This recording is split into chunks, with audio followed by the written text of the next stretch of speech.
ያቶ ገዱ አንዳርጋቸውን ሁኔታ እንዴት አገኛችሁት የሚል ነው። ከዚህ ጋር በተያያዘው እሳቸውን ነገር እስኪ ላስደምጣችሁ። ምን አሉ?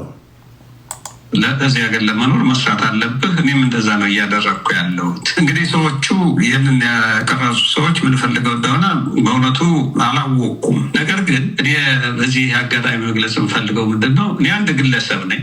እንደ አንድ ግለሰብ በዚህ ሀገር በነፃነት ለጊዜው ያገኘሁትን ስራ እየሰራው ኑሮዬን እየገፋው ነው ያለሁት። እግዚአብሔር ይመስገን መኖርበት አኗኗሪያም የተሻለ ሁኔታ ላይ ነው ያለሁት። እየሰራው ነው የምኖረው ማለት ነው። ከዛ በተረፈ ግን እኔ የአማራ ወንድሞቼ እህቶቼ የሚሆን በጠቅላላ የኢትዮጵያ ሕዝብ መጨነቅ ያለበት እዛ ሀገር ቤት ላለው ሕዝብ ነው። በከፍተኛ ስቃይ ውስጥ ነው ያለው የአማራ ሕዝብ። በየቦታው እየተገደለ እየተፈናቀለ ባህሉን እምነቱን በአግባቡ ኤክሰርሳይዝ እንዳያደርግ ብዙ ነገሮች እየተደረጉ ነው ያሉት። ሰው መጨነቅ ያለበት አጀንዳ ማድረግ ያለበት ያንን ጉዳይ ነው፣ የሕዝቡ ጉዳይ ነው። ኢትዮጵያውያን አሁን በሰላም ወጥቶ መግባት ወይም ደግሞ ቤት በሰላም አድሮ ነገታው የሚገናኝና የማይገናኝ መሆኑን እርግጠኛ የማይሆንበት ሁኔታ ሰፈር እያደረገ ማለት እየተሰቃየ ነው። አጀንዳችን መሆን ያለበት ይህን ህዝብ ያደርገን ነው ከዚህ ስቃይ የምናወጣው የሚል የመተባበር መንፈስ፣ የትግል መንፈስ መጠናከር ነው ያለበት። ከዛ ባለፈ ደግሞ በእውነቱ ለመናገር አሁን ትግል እያደረጉ ያሉ ወገኖች አሉ። እነዚህ ትግል እያደረጉ ያሉትን ወገኖች መደገፍ እና ለውጤት በቅተው እኛም ደግሞ ወደ ሀገራችን በሰላም የምንመለስበትን ሁኔታ እንዲፈጠር ማድረግ ነው ትልቅ ትኩረት ሊሰጠው የሚገባ የሚል እምነት ነው ያለኝ። የኔ ይህን ያህል በእውነቱ ለመናገር ህዝቡ ያለውን አክብሮት የተናገረው እያንዳንዱ ሰው ለአሁን ብቻ ሳይሆን በህይወቴ ውስጥ ትልቅ አክብሮት ለህዝቡ ነበረኝ። አሁንም ይህ አክብሮቴ የበለጠ እንዲያድግ የበለጠ አክብሮት እንዲኖረኝ አድርጓል። ከዛ በተረፈ ግን ያላቸውን አስተያየት ለሰጡ ፖዘቲቭ የሆነ ገንቢ የሆነ አስተያየት ለሰጡ ወገኖቻችን ሁሉ ከልብ የመነጨ ምስጋና አቀርባለሁ። ዶክተር ገዱ አንዳርጋቸው የውጭ ጉዳይ ሚኒስትር ነበሩ፣ የአማራ ክልል ፕሬዚዳንት፣ የአብይ አህመድ የደህንነት አማካሪ። ከግል ጥቅም አንጻር ከብዙ ነገሮች አንጻር ስንመለከተው አሁን ካሉት የብልጽግና እታች ያሉት አመራሮች እታች ያሉት ካድሬዎች ከላይ ካሉት አንጻር አይደለም በግሎ ማድረግ የሚገባው ነገር እያለ ነገር ግን ያን ሳያደርጉ ቀርተዋል። ይሄንን ነገር በማድረጉ የሚሰማውት በግሎ ስሜት አለ። ይሄ አሁን የተባለውን ስራ በቪዲዮ ቀርጾ ያወጣው ግለሰብ አለ። ያንን በመስራቱ በነበሩበት የስልጣን እርከን ደረጃ አሁን ይሄንን ስራ ላይ በመገኘቱ የሚሰማው ስሜት አለ። ስደተኛ በመሆኔ የሚሰማኝ ነገር ሊኖር ይችላል። አገርን ያህል ነገር ትተህ ስደተኛ መሆን ዞሮ ዞሮ መጥፎ ነገር ነው። ከዛ በተረፈ ግን እኔ ያኔ የአማራ ክልል ፕሬዚዳንት ሆኜ በፌዴራል ደረጃ ሚኒስትር ሆኜ ባገለገልኩበት ዘመን ያ ሮሌ የነበረው ለህዝብ፣ ለሀገር፣ ለጋራ ጉዳዮች መስራት ነው። ህዝብ የተባለብኝን ኃላፊነት መወጣት ነው። አሁን ደግሞ ከዚህ እየሰራ ያለሁት ለመኖር ነው። ለእኔ ለግሌ ነው እየሰራ ያለሁት ማለት ነው። ይሄ እኔ ራሴን ችዬ እዚህ ሀገር ከኢትዮጵያ ወደዚህ ስመጣ የልብስ ሻንጣ ከመያዝ በስተቀር ሌላ ይዤ የመጣን ነገር የለኝም። አሁን ግን እየኖርኩ ነው። እዚህ ሀገር የሚኖር ሰዎች የሚኖሩትን ኑሮ እየኖርኩ ነው ማለት ነው እየሰራ። ይሄ ስራ ለእኔ የቤት ኪራይን ለመክፈል ለሚያስፈልጉኝ ሌሎች ቢልስ ማለት የክፍያዎችን ለመክፈል እና ለመኖር ተረጋግቼ እንድኖር እንዳስብ በሚያስችል መንገድ እያገለገለኝ ነው ያለ። እንደውም እኔ ከዚህ ከቆየው የምመኘው ወደ ሀገር ቶሎ መመለስ ነው። ነገር ግን ከዚህ የምቆይ ከሆነ የበለጠ ደግሞ ከዚህም የተሻለ ስራ በአይነትም ደግሞ ሌላ ተጨማሪ የምሰራው ስራ እየሰራ የበለጠ ኑሮዬን እያሻሻሉ መሄድ ነው እና ምንም እንደውም ወደ አሜሪካ እዚህ ሀገር የተለመደ ነገር አለ። ከሲስተሙ ውስጥ እንደዚህ እያልክ ነው ቀስ እያልክ ነው የምትገባው እና እንደውም ሳልቸገር እንትን ሳልል ራሴን በራሴ ለማስተዳደር መቻሌ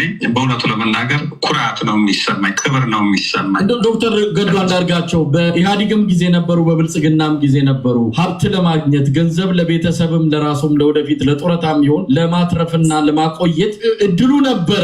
ያንን ያላደረጉት ግን ለምንድን ነው? ምክንያቱም አንዳንዶች እንኳን አይደለም እርሶ ባሉበት የፌዴራል ከፍተኛ የስልጣን እርከን ላይ ይቅርና የወረዳ ባለስልጣን ሲሆኑ እንዴት ሀብት እናገብሳለን፣ እንዴት የራሳችንን የወደፊት ህይወት እናደላድላለን የሚሉ ባለስልጣናት በሞሉበት እርስዎ ያንን ማድረግ ያልቻሉበት እንደው ያንን ነገር እንደው ማወቅ ስለፈለግን ነው። ለምን አላደረጉ? እንግዲህ እንደ ሰው ሊለያይ ይችላል።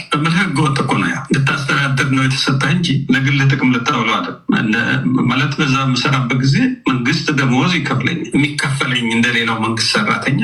ከዛ በተረፈ ህዝብና የሀገርን ገንዘብ መውሰድ ከህግ አኳያም ትክክል አይደለም፣ ከሞራል አኳያም ትክክል አይደለም። እኔ ደጋግሜ እንደማነሳው በኢህአዴግ ውስጥ ስቆይ የሆነ ለውጥ እንዲመጣ በህብረተሰብ ደረጃ በአኗኗር ደረጃ እንዲመጣ የምፈልገው ዓላማ ነበረኝ፣ የማምንበት ያን ዓላማ ለማሳካት ነው ስረባረብ የኖርኩት እንጂ የግል ኑሮ እንዴት አድርጌ ነው ከፐብሊክ ሪሶርስ ከህዝብ ሀብት ወዝጄ ብዬ አስቤውም አላውቅም። ያንን አለማሰቤ ደግሞ አሁን ጤናማ አስተሳሰብ ማለት ይሄ ንጹህ ህሊና እንዲኖረኝ አግዞኛል። አሁን በዚህ የምሰራው ስራ ምደው ሌላው ሰው የተለያየ ስያሜ ሊሰጠው ይችላል። ለእኔ ክብር ነው የሚሰማኝ መሳይ እና ለኛ አስተያየቴ ነው። በጣም አመሰግናለሁ። ኦኬ፣ ስልጣን ላይ በነበርኩ ሰዓት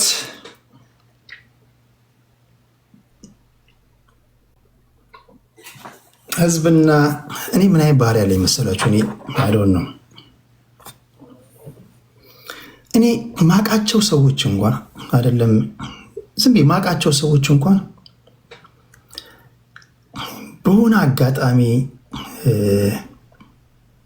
የቀን ጎዶሎ አይገጠማችሁ። ሁሉም ሰው የቀን ጎዶሎ ይገጥመዋል። ተቸግረው የሆነ በቃ ወይ ተጎሳቅሎ ምናምን ሳይ እምባዬ ይመጣል። እንደዚህ አይነት ባህሪ ያለብኝ በጣም ውስጤ ይነካል።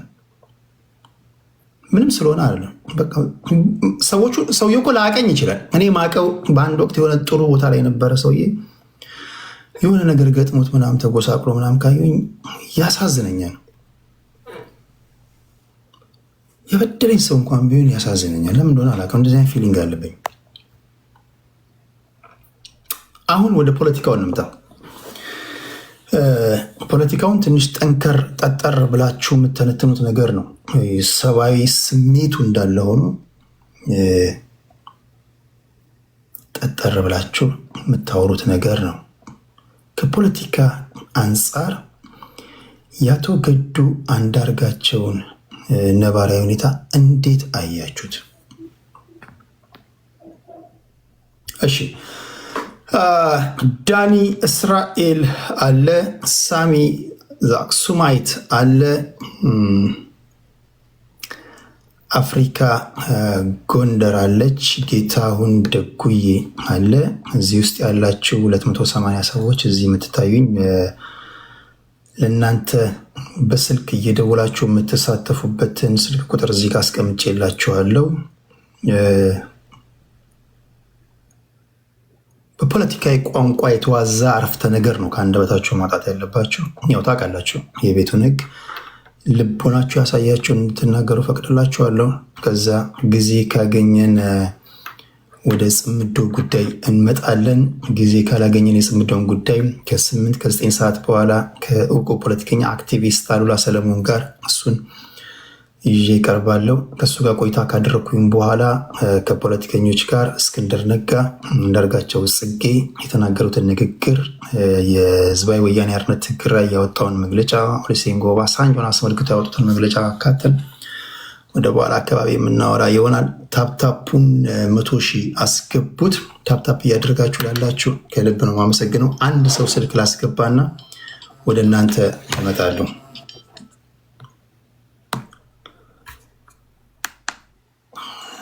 ሄሎ፣ ቆይ አንዴ። እሺ፣ አስተያየት ለመስጠት ነበር። እሺ፣ በአቶ ገዱ ዙሪያ ነው አስተያየት መሰጠን። ቪዲዮውን ስታይ ምን ተሰማ?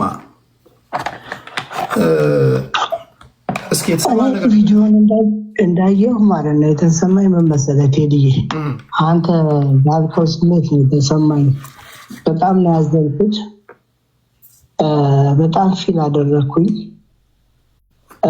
ምናልባት ይሄ ፊሊንግ ከምን ጋር መሰለህ የሚመሳሰልብኝ የመለስ ዜናዊ አስከሬን ከፕሌን በሚወርድበት ሰዓት በተለይ ከኋላ ተከፍቶ በሚወርድበት ሰዓት የዛኔ በጣም ተቃዋሚ ነበር፣ የወያኔ ቀንደኛ ተቃዋሚ ነበርና ሳላውቀው ነው በፈሰሰው እና ብዙ ሰው ሰይላል ምን ይላል ማቃቸው ሰዎችና የተሰማኝ ስሜት አሁን የቀረጸው ሰው እንዳልከው ወንጀል ነው በአሜሪካ። እሳቸው ራሱ መጠየቅ አለባቸው። ኢንቴንሽኑ የሆነ ምን ልበል የማጋለጥ፣ የማጋፈጥ፣ የመቀለድ መሰይ እንዲሆነ የማለት ኢንቴንሽን ይዞ ነው የቀረጸው። ግን ስታይ ማለት ነው የሰው ልጅ ዛሬ ላትስማማ ትችላለህ በምኖር በጣም የሚያሳዝን አንተ ያልከው አይነት ፊሊንግ ነው የተሰማኝ። እኔም ባይ ወርዷል ተሰምቲንግ የሰብአዊነት ስሜት ነው የተሰማኝ። ግን ከሰውየው ስብዕና አንጻር ብዙ ጉድለቶች ሊኖሩበት ይችላሉ። ምናልባት እኛ ሰሜን ሸዋ ደብረሲና የምትባል ከተማ ሰርቷል። ሰውየው ሀቀኛ ሰው ነው የሚሉት መጀመሪያ አሁን እዛ ከሚያውቁት ሰዎች እዚህ ከሀገር ከመምጣቴ በፊት የሚያውቁት ሰዎች ሀቀኛ ሰው ነው፣ ለአመነበት ነገር ወደኋላ ማይል ሰው ነው የሚል ነው። እንግዲህ እኔ ፌስ ቫልዩን ነው የማየው። ከኋላ ድራማ ነው ምን የሚሉትን ሰዎች እንዳለ ሆኖ አልአዶን ነው። ፌስ ቫልዩ ግን ቴዲዬ በጣም ነው ያዘንኩት። ግን የሚገርመው ነገር ጀግና ነው ማለት የመለሰው መልስ ሰምተህ እንደሆነ የሚያኮራ ነው። አሁን እኛ ለምሳሌ ቴዲዬ እዚህ እኔ የምኖርበት ሀገር የምሰራውን ብነግርህ ትገረማለህ። የነበርኩበትን ቦታ ያለኝን ዶክሜንት ያለውን ብዙ ነገር ብነግርህ በምን አይነት ከኤምባሲ እንዳስወጡን በእውነት ነው የምልህ። ወንበዴዎች ናቸው በአሁኑ ሰዓት ያሉት ቴዲ። ለሀገር፣ ለፕሪንሲፕል፣ ለፕሮፌሽን ምንም የማይጨነቁ ምንም ሎ ኦርደር የሚባል ነገር ጭንቅላታቸው የሌለ ሰዎች ናቸው እና ጨካኞች ናቸው፣ አውሬዎች ናቸው። ግን ሰውየው የተናገረበት የመለሰበት ነገር እኔ በእውነት ነው የምነግርህ ከፖለቲካም በላይ ነው። እያንዳንዳችን መማር የምንችልበት ነገር ነው። ከውስጡ መዘን የምናወጣው ብዙ ነገር አለ። እሱም ደግሞ እግዚአብሔር ይመስገን ይህንን ፓርክ ሰርቼ በመኖሬ በመተዳደሬ እግዚአብሔርን አመሰግናለሁ። እንደ አማራነቱ ከሚደርስበት አንጻር ነው ያለው ቴዲዬ እና ይህን የተሰማኝ። ሌላ ጥያቄ ካለ ቀጥል ቴዲዬ። ቴንክ ዩ። እሺ ወንድሜ ከልብ አመሰግናለሁ። ግን አንድ ተማሪ ነገር ልናገር ቴዲዬ። እሺ 2 ደቂቃ ልስጥህና ወደ ሌሎች ሄዳለሁ። እሺ አዎ ባለፈው ደብረ ብርሃን ላይ በወይንሸት ተፈናቃይ ያሉ ከወለጋ የተፈናቀሉ አማራዎች የመጀመሪያው ዙር አልባሳት የማድረስ ስራ ሰርተናል፣ እንቀጥላለን። ይህንን እኛ ራሱ ተቸግረን ያለን ወገኖች ነን። በልዩ ልዩ ውጭ ሀገር የምንኖር ወገኖች ተረዳርተን ያደረግነው።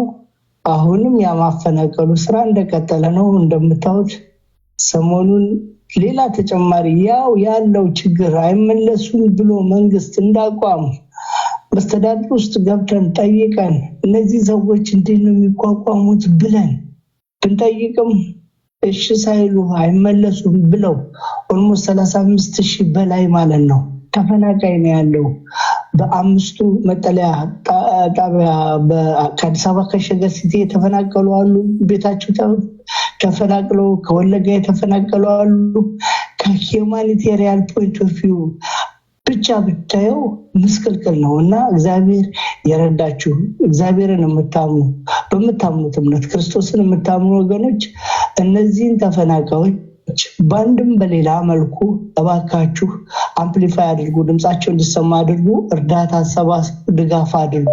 የምታምኑበት ፖለቲካ ምንም ይሁን ምንም ቁጥሩ ደግሞ እንዲቀንስ ቴዲዬ እንትና ጀዋርን አናግረኸዋል። ሌሎችንም ታዋቂዎች ሰዎችን እያነጋገርክ ነው። ፕሊስ የራስህን ማስተዋጽኦ አበርክት ቴዲዬ። በእውነት መሬት ላይ ወርዳ ብታይ ስቃው ከባድ ነው። እንጸልይ በዚህ ይህንን ለማለት ነው። እኔ ሂውማኒቴሪያን ስራ ላይ ስላለው ነው። ተባረክ። እሺ ቻው፣ ሰላም። እሺ በነገራችን ላይ ከደብረ ብርሃን ተፈናቅለው ለሚገኙ የአማራ ብሔር ተወላጆች ከቀን 1 ጀምሮ ዜናውን በተደጋጋሚ ነግሬያቸዋለሁ። ከቀን መፈናቀላቸውን ብቻ አይደለም በነገራችን ላይ የነገርኳቸው ተፈናቅለው ሄዱ። ከዛ የሀገር ሽማግሌው የተሰበሰቡ ከዚህ በኋላ እንዲህ ያለ ነገር አይደርስባችሁም ብለው መለሷቸው። እናንተ የዛን ጊዜ አሻሸ ገዳሜ ነበራቸው። አይ ቲንክ ብዙዎቹ የዛን ጊዜ የአማራ አክቲቪስቶች የማዳም ቅመሞችን ጉዳይ እየያዙ ሲያራግቡ ነው። ታስታውሳላችሁ? ቃል በቃል ስላችሁ ነበር። እኔ ዜናውን በምናገር ሰዓት ዋና ዋና የሚባሉ አክቲቪስቶች በማዳም ቅመሞች ጉዳይ ቢዚ ነበሩ። የሆነውን ብዙ ሰው አቅም ተፈናቅለው ሄዱ ወደ ደብረ ብርሃን። ከዛ የሀገር ሽማግሌዎች ሄዱ፣ ለመኗቸው፣ ወደ ቀያችሁ ተመለሱ እባካችሁ አሏቸው። እሺ ብለው አምኗቸው መጡ። ድጋሚ ሲመጡ መጀመሪያ ከነበሩበት ቦታ የባሰ ቦታ ላይ ጣሏቸው። የላስቲክ ሸራ እንኳን የሌለበት ቦታ ላይ ማለት ነው። እሱ ብቻ አይደለም፣ ታጣቂዎች እየመጡ የተለያዩ ጊዜያቶች ይገሏቸው ነበር። ከዛ ድጋሚ ተመልሰው ወደ ነበሩበት ሄዱ። ከዛ መለሷቸው። ሶስቴ ሲመላለሱ ይሄንኑ በተደጋጋሚ ጊዜ በዜና ነግሬያቸዋለሁ። ቴዲ አሳ ቴሌግራም ቻናል ላይ እዚህም ላይ የደብረ ብርሃን ተፈናቃዮች በሚል እዚህም ዩቲዩብ ላይ ታገኛላችሁ። አክቲቪስቶቹ ግን የማዳም ቅመሞች በፍቅር ተጎዳው የምትል አጀንዳ ላይ ቁጭ ብለው ታፕታፕ እያስደረጉ ያን ያወሩ ነበር። ውሸቴን አለ። አንድ የማላቀው ሰውዬ ኢትዮጵያ ውስጥ ያለ ማላቀው በፎቶን በቪዲዮ ማላቀው አጭበረብርኝ የሚለውን አጀንዳ ይዘው ሲያራግቡት ነበር። እሺ ለማንኛውም እኔ የዜግነት ግዴታዬም ስለሆነ እሱን ነግሬያችኋለሁ። ነገም ከነገ ወዲያም እዛ አካባቢ ያላችሁ አዳዲስ ነገር ካለ እኔ ማድረግ በምችለው መንገድ አደርጋለሁ ለማለት ያህል ነው። እሺ በስልክ ያላችሁ ሰዎች እናንተን ከማስገባቴ በፊት እዚህ ጋር ያሉ ከዳኒ እስራኤል፣ ከሳሚ፣ ከአፍሪካ ጎንደር፣ ከጌታሁን ልጀምርና ወደ እናንተ እመጣለሁ። ዳኒ እስራኤል እንዴት ነህ? እንዴት ነው ቴዲ? ሁሉ ሰላም ነው? አለን ዳኒያችን። ቆይ አንድ ጊዜ ማይክል አስጠጋለ ይሰማል? እሺ ኦኬ። የአቶ ገዱ አንዳርጋቸውን ቪዲዮ ሲዟዟር አየኸው? ምን ተሰማ?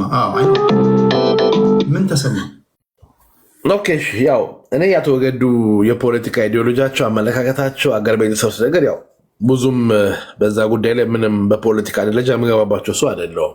ነገር ግን ምንድን ነው የገረመኝ ቴዲ፣ በጣም የገረመኝ ነገር በሳቸው ደረጃ የውጭ ጉዳይ ሚኒስትር የነበሩ፣ የአንድ ሪጅን ፕሬዚደንት የነበሩ፣ የፓርላማ አባል የነበሩ፣ የጠቅላይ ሚኒስትሩ የደህንነት አባል የነበሩ ይህን የሚያክል ፕሮፋይል ተሸክመው በስደት ህይወት ላይ ከኛ በታች ስራ ሲሰሩ ማየት በጣም ገረመኝ ቴዲ፣ አስደነገጠኝ። አልዋሽም። ለምን ያስደነገጠኝ? የያዙት ፕሮፋይል ያላቸው የስራ እንትን ግራውንዳቸው ከባድ ነው። እኛ እንኳ ስደት ላይ ተቀምጠን ቴዲ እስክሪብቶና ወረቀት ኮምፒውተር ይዘን ቢሮ ላይ ተቀምጠን የምንሰራው የእሳቸውን ሩብ የሚያክል ፕሮፋይል የሌለን ሰዎች ማጆሪቲያችን ማለት ነው። እንደው አሜሪካ የምትባሉ ሀገራት ኢንተርናሽናል ዓለም አቀፍ ተቋማት ያሉበት ስንት ኢንተርናሽናል ኩባንያዎች ያሉበት ቦታ ላይ ኖን ጋቨርንመንት ድርጅቶች ያሉበት ቦታ ላይ እንደው እውነት ለአቶ ገዱ ቦታ ጠፍቶ ነው ወይ እሳቸው እንዳሉት ለጊዜው የተሻለ ነገር እስከማገኝ ይሄን መርጬ ነው ማለታቸው እኔ በጣም አድንቄያቸዋለሁ ቴዲ። በተለይ ባበሻ በኢትዮጵያን አስተሳሰብ ጭንቅላትና አይዲዮሎጂ ወርደ መስራት ማለት ከባድ ነው ቴዲ። ስደት ላይ እኮ እኔ እኮ ሀብታም ነበርኩ እኮ ሀገር ቤት እኮ ይላል። ቆይ አልገባኝም። አድንቃቸው ነው እየተቻቸው ነው? አድንቄያቸው ነው እንጂ እኛ እኮ ቴዲ እኮ ያልገባህ ነገር እኮ በእንደዚህ የሚያክል ትልቅ ፕሮፋይል ይዘው ትዕግስት አድርገው ማለት እሳቸው የትኛውም ኢንተርናሽናል ድርጅት ላይ ገብተው እጃቸውን ስሞ መስራት የሚችሉ ሰውዬ ናቸው። ግን አሁን ኢንተርቪያቸው ሰማ ምን አሉ? የተሻለ በእኔ የሚመጥን ስራ እስከማገኝ ድረስ ይሄንን ስናልኩትም አሉ። እና እኔ ቴዲ በኢትዮጵያ እንደ ኢትዮጵያ አስተሳሰባችን እኔ እኮ የሀብታም ልጅ ነኝ፣ እኔ እኮ ይሄ ነበረኝ ብሎ ኢትዮጵያ አብዛኛው ኢትዮጵያ ያስተሳሰቡ ስለማውቀው እኔ አልነካም የሚል ኢትዮጵያ ባለበት ጊዜ ይሄን የሚያክል ከባድ ፕሮፋይል ተሸክመው እታች ወርዶ መስራት በቃ ይሄ ሪስፔክት ነው ቴዲ። ኦል ማይ ዲፈረንት አሁን በአንተ ንግግር እሺ፣ ይህን የሚያህል ትልቅ ፕሮፋይል ይዘው ወርደው ይሄን ስራ ሲሰሩ ስትል ስራ ለሚንቁ ሰዎች ስራ ለማስተማር የሄዱ ነው ያስመሰልካቸውና አይጋጭም? ለምሳሌ ይሄን የሚያህል ፕሮፋይል ይዘው ወርደው መስራታቸው ፓርኪንግ ስትል ሊገቡበት የሚችሉበት ሌበር ፎርስ ሌላ በሚመጥናቸው ቦታ እያለ በአንተ ንግግር ወደ ፓርኪንግ ያወረዳቸው ምንድን ነው ታሪክ? በእኔ ንግግር ወደ ፓርኪንግ ያወረዳቸው በቃ ምንም አይነት ስራ እንደማይንቁ በቃ ሰው ልጅ እስከሰራ ድረስ በትክክለኛ መንገድ መለወጥ የሚችለውን ነገር በትክክል አሳይተዋል። ቴዲ በእኛ ቆመና ያለው ሰው እኮ የነበረን ስራ እኮ እስከምናገኝ እኮ ፍንክች እኮ አንልም እኮ ከኛ እኮ ሲታዩ እሳቸው በጣም ወረራቸው ሰማይ ነው። አደነኳቸው። ቴዲ በጣም አፕሪሼት መደረግ ያሉበት ሰውዬ ናቸው። በዚህ ፊልድ ላይ ስለ ፖለቲካ አቋማቸው አይደለም ማወራው፣ ስለነበራቸው የፖለቲካ ግራውንድ አይደለም ማወራው። ነገር ግን መጥተው በአሜሪካ ምድር ላይ ያሳዩት ነገር ይሄ ቪዲዮ አምጥተህ የምትሳለቅበትና የምታላገጥበት ቪዲዮ ሳይሆን የምትማርበት ቪዲዮ ነው ብዬ ማምነው። ቴዲ አንተ ስደት ላይ ነው የምትኖረው። ቴዲ ማጆሪቲ ስደት ኖሮ እንዴት እንደሆነ ታውቀዋል። አንድ የተሻለ ስራ ያገኘ ሰው በሆነ አጋጣሚ ስራውን ካጣ ያንኑ ስራ እስከሚፈልግ ድረስ አንኢምፕሎይመንት ቤኔፊት እየበላ ይቀመጣል። ዋዋቸው ቴዲ በዛ ላይ ብለህ ከፍ ያለ ስራ የሚሰራ ሰው በምንም ታም ወርዶ አይሰራው ከኔ ጀምሮ ቴዲ እና እሳቸው ወርደው እዛ ድረስ ሄደው በመስራታቸው አፕሪሼት የሚደረጉ ናቸው እንጂ እዚህ አምጦ ሰዎች እንደማላገጥ ያደረጉት ነገር ይሄ ተገቢነት አይደለም። እኔ አድንቃቸዋለሁ ቴዲ፣ በጣም ተገርም ያለው ዋው ነው ያልኩት። እሺ ሳሚ ዛክሱማይት ሳሚያችን አወይ ከመቀደም ላይ ማሳብ ሰጣለሁ። እሺ ቴዲ፣ እሺ ይሄ ወዳጅ የስጋ ዘመድ ነው። ቴዲሳ ከመቀሌ የሚገቡ ኔትወርክ አሜሪካ ደህና ነው። ሰላም ዲ ሰርሕ ለደሃዚ ይሰራል። አሁን ጽፎደንያ ጽፎዶ አራይ ሰላም ብያለሁ ሁላችሁም ወንድሞች እህቶች። በኋላ ደግሞ ቴዲ በኢትዮጵያዊነት ሲያምን ኖሮ ተደብቆ ትግረኛ ሲናገር ተያዘ። ልታስፈረኝ ነው? አልላና መጣለሁ እያልክ አይደለ እንዴ? አንተማ መጣራት አለብህ። አሁን የሰሞኑን አባሮች በአልላ ማተም ልታስመጣበት ነው። ወይዞ ሁላችሁም አልላን ኢንተርቪው እንዳያመልጣችሁ። የሰሞኑን የጀዋር የነበረው ከአንተ ጋር የነበረውን ኢንተርቪው ከቴዲ ሪዮት ጋር የነበረው እንዲሁ ደግሞ የእስክንድርን የጋሽ ገዳ አንዳርጋቸው ዶክተር ማለት ይከብደኛል። ጋሽ ገዱ ብላቸው ይቀለኛል። መታለቃ ነው አይደለም አርጉ የእሳቸውን ቃለ መጠይቅ አጠቃላይ የዚህ የጽምዶን ኢሹንም ሰፋ አድርጋችሁ ሀሳቦች እንደምትሰጡን ተስፋ እናደርጋለን። እኔም ከተመቸኝ አንድ ቀን በቪዲዮ እንገባለን። ከበዓል በፊት ይሆናል በደንብ እንጫወታለን። ኤኒዌይስ ወደ ሀሳቤ ስገባ አሁን አንዳንድ ጊዜ እዚህ ጋር ማወራው ባይዘው ቴዲ እኔ ማለት ለንግግሬ ትንሽ ጠነቀቃለሁ፣ ግን ሰዎች ከልዕልናቸው ሲወድቁ ያ ሁሉ ዘመን የሰይጣን ስራ ሲሰሩ እንዳልነበሩ አሁን ላይ ከከፍታቸው ሲወድቁ እንደዚህ አይነት ወደ ህዝቡ በስም ተቸገረ ወደ ህዝቡ ዳግም ተመልሶ ለመግባት የሚሄዱትን ርቀት ስመለከት በጣም ያሳስበኛል። ምን አይነት ኢንቴግሪቲ እንዳለንም ያሳስበኛል በጣም ማለት ነው። አሁን ገዱ አንዳርጋቸው ማለት ዋን ኦፍ ዘ ጄኖሳይደር ነው።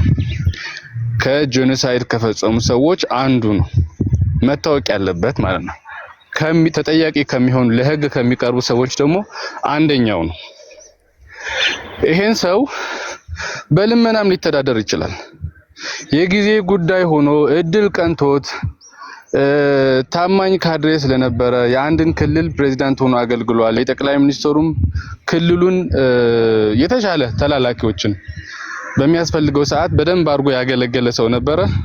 የአገልግሎት ጊዜ ሲያበቃ ደግሞ እንደማንም ተራ ሰው ተባረረ።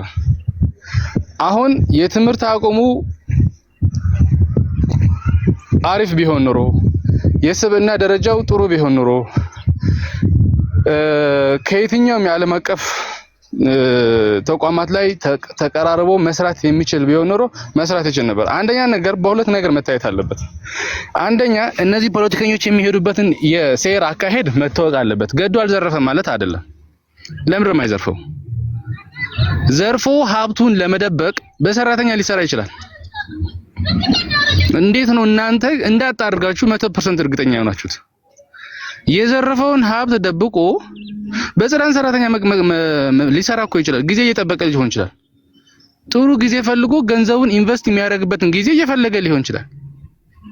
የዘረፈውን ጊዜ ሌጋላይዝ አድርጎ ወደ ሀገር ቤት ገብቶ ተጨማሪ ኢንቨስትመንት እየፈለገ አሁን የተናገረውን ሰምተዋል ቃል በቃል። በህፃናት ደም በወጣቶች ደም አገሪቱ ነፃ ከሆነች በኋላ ወደ ሀገር ተመልሶ ወይ ለኢንቨስትመንት ወይ ለስልጣን ነው የሚፈልገው። ይሄ ኢንቨስት ሊያደርግ ወይ ደግሞ ተመልሶ ስልጣን ለመቆጣጠር ነው የሚያስበው። በተደጋጋሚ እየሰማሁት ነው ኢንተርቪዎቹን። ይሄ አሽከዓላል ይለዋል የኢሳያስ አፈወርቂ ንግግሮች አንዳንድ ጊዜ የምትሰማ ከሆነ ይሄ አሽከዓላል ነው። ለመሸወድ እየሞከረ ነው ያለው፣ ለማታለል ነው እየሞከረ ያለው። የሚታለል ወጣት የለም በአሁኑ ሰዓት። በየትኛውም የፖለቲካ ቁማርተኞች ላይ ለሚደረገው ወጣቱን አጃጅለ ሚስኪን መስለ በደሙ በእጁ ላይ ስንት የንጹሃን ደም እንደ ጦጣ ሲዘል አልነበረም እንደ ትግራይ ህዝብን ለማስጨፍጨፍ? በየትኛው መለኪያ ነው እናንተ አሁን ለዚህ ሰው የሰብአዊ ርህራሄ ምናምን የምትሉኝ? ስለዚህ አሁንም እያልን ያለ ነው የቀደም የእስክንድርም ሲነሳ ነበረ። ቴንክስ ባይ ዘ ወይ የህወሓት አመራር ጽምዶ የሚባለው አዙሮት ውስጥ ገብቶ የትግራይን ህዝብ ለማስጨረስ እየሄደበት ያለውን መንገድ እንደዚህ ሲፍራከረክ ሳይው እጅግ በጣም ደስተኛ ነኝ። ባይዛ ዋነኛው ተጻማጆች እነዚህ ናቸው። ወደ ጽምዶ እንመጣለን። የገዱ ከጨረስኩ ወደ ሌሎቹ ልጅና ስለዚህ አይ ዋነኛው ይሄ እዚህ የሚዲያ ፕሮፓጋንዲስት አንዱ ስለነበረ ነው። ቴዲ ታስታውሳለህ? የዚህ የሚዲያ ዘመቻ ምናምን ሲብሉ ተብሎ በሚቀርበት ጊዜ አንደኛው ስለነበረ ነው። አሁን ወጣቱ ኮንሺየስ መሆን አለበት። እኔ በጠላቻ አይደለም እየተናገርኩ ያለሁት፣ ባይዘ መሸወድ ስለሌለበት ነው ወጣቱ እያወራው ያሉት። እዚህ ምንም አይመለከተኝም። እሽኮኮ ብሎ ቢዞርትም ችግር የለብኝም። እኔ ሰውየው አቅም የለውም፣ አልተማረም። መስራት የሚችለው ወይ ፓርኪንግ ነው ወይ ድራይቨር ነው መሆን የሚችለው። ስለዚህ what is he doing that right now ማለት ነው። አሁን እየሰራ ያለው ያ መስራት የሚችለው ስራ ብቻ ነው መስራት የሚችለው። ዶክተሬት ዲግሪያቸውን እኮ ሰርተዋል አይደል? የትኛው ዶክተሬት ዲግሪ? የት ዩኒቨርሲቲ ላይ? በምን ፊልድ ነው? በምን ዲፓርትመንት? I don't know። ስለዚህ ነው ወይ ዶክተር ሲሎ ሰምቼ እኔ ጋሽ ገዱ ነው የምላቸው እንደው ለእድሜያቸው ይገባ እንደሆነ ማለት ነው እንጂ ኢንፋክት መታለቃ ይመስለኛል። ትክክለኛ የሚገልጸው ወይ ጋሽ ገዱ ነው ወይ መታለቃ ገዱ ነው፣ ከሁለት አንዱ እንጂ ዶክተሬት በየትኛው ዶክተሬት ዲግሪ? ዋይ ኖት በተመረቀበት ዶክተሬት ዲግሪ ለምን አይሰራበትም? የተሻለ ስራ ለማግኘት ነው የፓርኪንግ ጠባቂ ሆኖ የሚያገለግለው። አረ ሙድ የምትይዝበት መንገድ አንዳንዴ የሆነ መሬት ላይ ቢያንስ ወርዶ ተቀባይነት የሚኖረው ነገር ቢሆን ደስ ይለኛል። እኔ እንደዚህ በመሆኑ ደስተኛ ሆኜ አይደለም ቴዲ እዚህ ጋር ያወራ ያሉት። ደም አለበት እጁ ላይ ገና ያቅበዘብዘዋል። ባይዙ በንጹሃን ዜጎች ላይ የትኛውን በደል የሰራ አካል መጠየቅ አለበት። ትግራዋይ ይሁን ኦሮሞ ይሁን አማራ ይሁን ኤርትራዊ ሻቢያ ይሁን ዋሬቨር ባክግራውንዱ ምንም ይሁን ተጠያቂ ይሆናል። አራነት በዚህ ደረጃ መተማመን መቻል አለበት። ጽምዶ ቢፈጥሩ ማተዋቸው ማለት ነው እናንተ። ሳሚ አለ ቆይ ጽምዶ ቢፈጥሩ ማተዋቸው ማለት ነው እናንተ። ፍጹም እንዴ ሲጀመር ጽምዶ እየተቃወምነው ነው። ማን ነው ጽምዶ የደገፈው? የትግራይ ህዝብ ከዚህ በኋላ ጦርነት ይበቃዋል ብለናል። በምንም ታምር ወደ የትግራይ ህዝብ ውስጥ ጦርነት ውስጥ የሚያስገባው የትግራይ አመራር እንጠይቃለን። ተወው ጄኖሳይድ የፈጸመበትን ተወውና የትግራይ ህዝብን ካሁን በኋላ ወደ ጦርነት ይዞት የሚገባውን ኃይል እንጠይቀዋለን። ተወው ጄኖሳይድ የፈጸመብንማ የማይቀር ነገር ነው። ጊዜ እየጠበቅንለት ነው። that's nice ያ አዲሱ የትግራይ ትውልድ ነው ይሄ ምን ይመላችሁ ማለት ነው። አዲስ የትግራይ ትውልድ የተነሳ የነሳሚ ዛክሱማይት ትውልድ ብላችሁ ይሄ ነው በነገራችን ላይ። እሺ ወንድሜ ስልክ ላይ ያለን ሰው ልስማና ወደ አፍሪካ እመጣለሁ። ጤና ይስጥልኝ አድማጬ። ሰላም ቴዲ፣ እንዴት ነው ወንድሜ? ይሰማል በጥራት? አዎ ይሰማል። እሺ የገዱ አንዳርጋቸው ቪዲዮ በሶሻል ሚዲያ ሲዟዟር ነበረ። አይተኸው ምንድን ነው በውስጥ የፈጠረበት ስሜት? በተለያየ አንግል ነው የማየው። በአንድ አቅጣጫ ብቻ ላይ ነው። አንደኛው ኢትዮጵያ ውስጥ በጣም የፈለከው ስልጣን ላይ የሆነ ማስተርስ የሚኖረ ዲግሪ የሚኖረ ወንዝ ከተሻገርክ ምናልባት እዛ ሀገር ስለበዘበዝ ወቻሌ በባለስልጣን ደረጃ በብዙ ነገር በብዙ የስልጣን እርከኖች ልትኖር ትችላለህ። ግን ወንዝ ከተሻገርክ በኋላ እዛ ስታደርግ የነበረው በትምህርት የሚያደርገው ነገር ምንም እንደማይሰራም ትረዳለህ። ሌላው በተጨማሪ ደግሞ ያየሁት ወይም ከተገነዘብኩት ምናልባት ይህ ሰውዬ ምናልባት እስከ 30 ዓመት የሚጠጋ በስልጣን እርከን ውስጥ እንደነበር ነው የሰማሁት። በዞን በአማራ ክልል ፕሬዚዳንትነት፣ በውጭ ጉዳይ ሚኒስትርነት እንዲሁም ደግሞ የጠቅላይ ሚኒስትሩ አማካሪ ሆኖ እንደሰራ እናውቃለን። በዚህ ዘመን ውስጥ ብዙ ንብረቶች ማካበት እንደሚችል ምንም ጥያቄ ያልነበረውም፣ ነገር ግን ይህን ባለማድረጉ ምናልባት ዛሬ እንደምናየው በፓርኪንግ ማንኛውም ከአፍሪካ ሚሆን ከኢትዮጵያ ማንኛውም ሰው የሚሰራው ስራ ዝቅ ብሎ ሲሰራ ይተናል። እሱ ምናልባት በዚህ በኩል የሀገር ንብረት የምስኪን እናቶችን መቀነት እያስፈታ እንደሚዘርፉት እንዳልዘረፈ አንድ ማሳያ ነው። ይህ ንጹህ ዜና እንዳለው እዚህ በዚህ ፖዘቲቭ ነገሩን ማይለት ይሄ አንድ ነው። ሌላው ሳይ ደግሞ እንደ ሀገር ደግሞ ውርደትም እንደ ውድቀትም ይሰማኛል። ቢካዝ አንድ የውጭ ጉዳይ ሚኒስትር የነበረ ሰውዬ አንድ የክልል ፕሬዚዳንት የነበረ ሰው ከዶናልድ ትራምፕ ራሱ አይ ቲንክ በውጭ ጉዳይ ሚኒስትር በነበረ ደረጃ ጥብቅ ዲፕሎማቶችን ሲሰራ እንደነበረ ፎቶዎችን ማስረጃዎች ናቸው። እና ዛሬ ወርደህ ወይ ወርዶ በዚህ ስራ ቦታ ስታየው እንደ ሀገር ውድቀት ምናልባት ኮምፒውት ማድረግ አቅቶት ነው ችሎታ ሳይኖረው ቀርቶ ነው ምናምን ብለህ ብዙ ስትሰጠልጥ ውድቀት ነው፣ እንደ ሀገር ውድቀት ነው። ምናልባት እሱ አንድ ግለሰብ ነው። ነገር ግን ይሄ ግለሰብ ሀገር የምትባለዋን ነገር በስልጣን ደረጃ ይዞ የነበረ ሰው ነው። ስለዚህ ሲወድቅ ሀገርም እንደሚወድቅ የሚያሳይ አድርጌ ነው የማስበው እና በተለያየ አንግል ነው የተረዳሁት ለማለት ፈልጋለሁ። እሺ ከልብ አመሰግናለሁ። እሺ ቴንክ ዩ።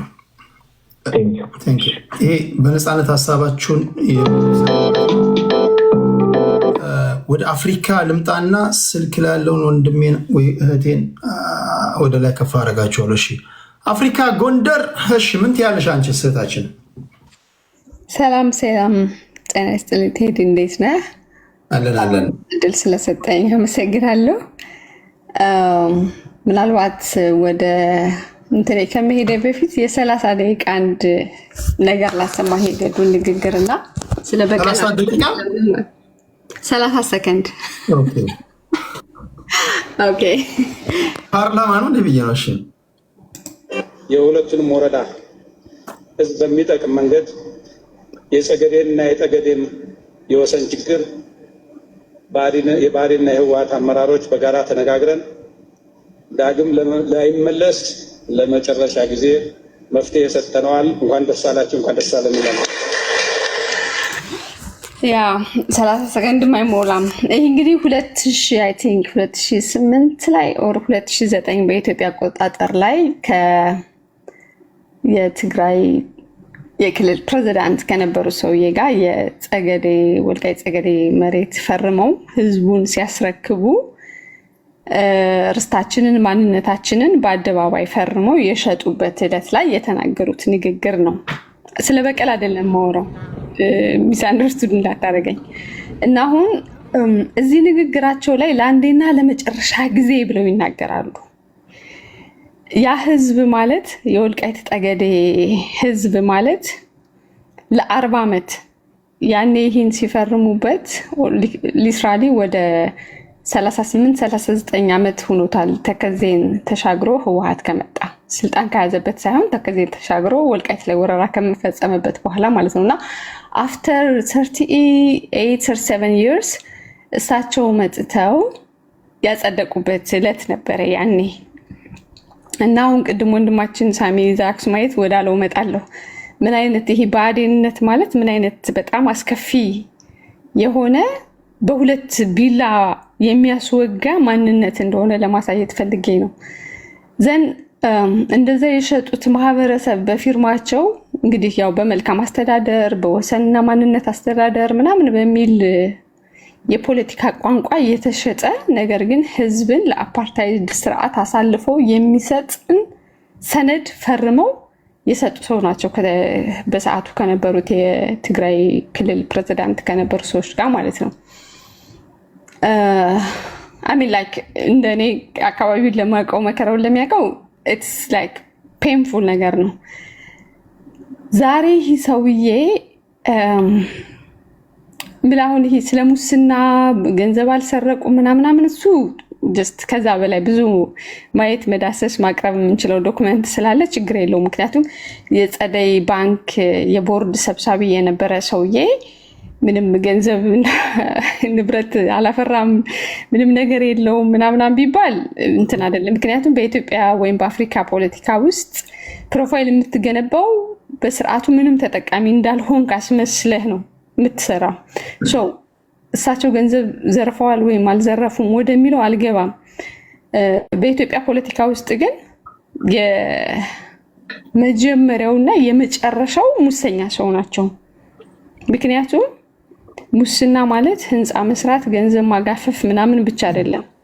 ለትግራይ አለቆቻቸው ሲሉ ለትግራይ አለቆቻቸው ለማስደሰት ሲሉ ህዝብን ማንነትን ያ ሁሉ መከራ እየተፈጸመበትን የወልቃይት ጠገዴ ማህበረሰብ በፊርማቸው አሳልፈው የሸጡ ግለሰብ ናቸው። እኚህ ሰውዬ ማለት ብዙ ገንዘብ ማጋፈፍ ነው የሚመስለን አይደል? አንዳንዴ ብዙ ህንፃዎችን መስራት፣ ብዙ ሀብት ማካበት ምናምን ይመስለናል።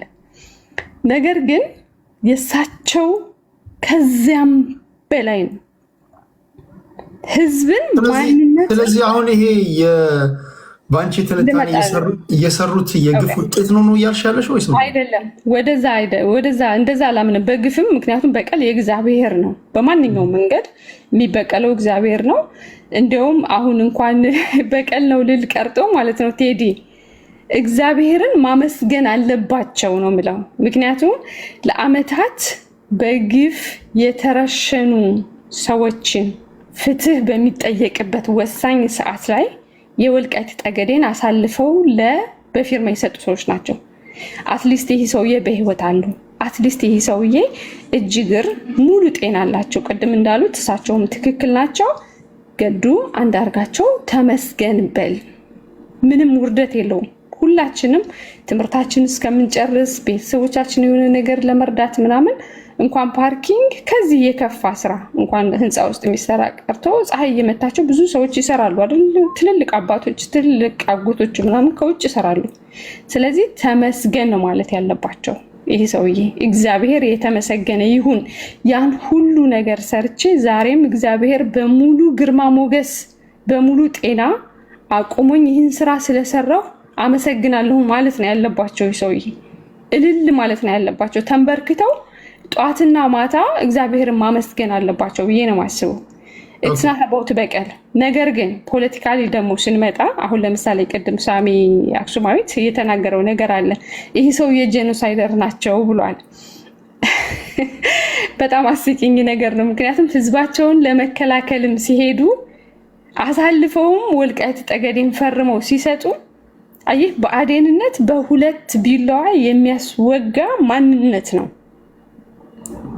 አንደኛ ለህዝብህ አትሆንም፣ ህዝብህንና ርስትህን አሳልፈህ ትሸጣለህ። ከዛ በኋላ ደግሞ ህዝብህንም ብትከታተል ደግሞ መጥቶ ደግሞ አዘር ሳይድ መጥቶ በሌላኛው ቢላዋ ይወጋል ማለት ነው። እና በዚህ ሰዓት እኔ ምንም ማለት አልፈልግም። ነገር ግን ገዱ አንዳርጋቸው በተቻለ አቅም እግዚአብሔርን አመስግነው መኖር አለባቸው ብዬ የማስባቸው ሰው ናቸው ከሰሩት ግፍና መከራ አንጻር። በኋላ ስለ ጽምዶ መልሳለሁ። አመሰግናለሁ ቴዲ። ጤና ይስጥልኝ። ስልክ ላለ አድማጫችን ጤና ይስጥልኝ። መጀመሪያ ወደ ከመግባቴ በፊት ሼፓስ ይዘው አካሄዱን እንዳስተያየት ይሰማል? ይሰማኛል። ሼፓስ ይዘው እኔ የምለው ምንድነው አሁን መጀመሪያ ሳሚ ባለው ላይ ነው ገዱ አንዳርጋቸው ጄኖሳይድ የፈጸመ አካል ነውና የትምህርት ደረጃ የላቸውም ጋሽ ብላቸው ያን ከማለት በፊት እኔ ምን አውቃለሁ የሚለውን ቆም ለመጠየቅ ነው። አሜሪካ ላይ ስትመጣ የትምህርት ደረጃ ቢኖርህም ለምን ፒኤችዲ አይኖርህም? ኢቫሉዌሽን የሚባል ነገር አለ። ኢቫሉዌት ሳትደረግ ዶክተርም ሁን ምንም ሁን ወደ ማንኛውም ባለ እውቀት አትገባም። አንድ አላዋቂም ዝም ብላ አይደለም ሚዲያ ስታገኝ መናገር የምችለው እና ይሄ ሰውዬ ምንድነው ማንኛውም ሰው የሰርቫይቫል ህይወት ይኖራል።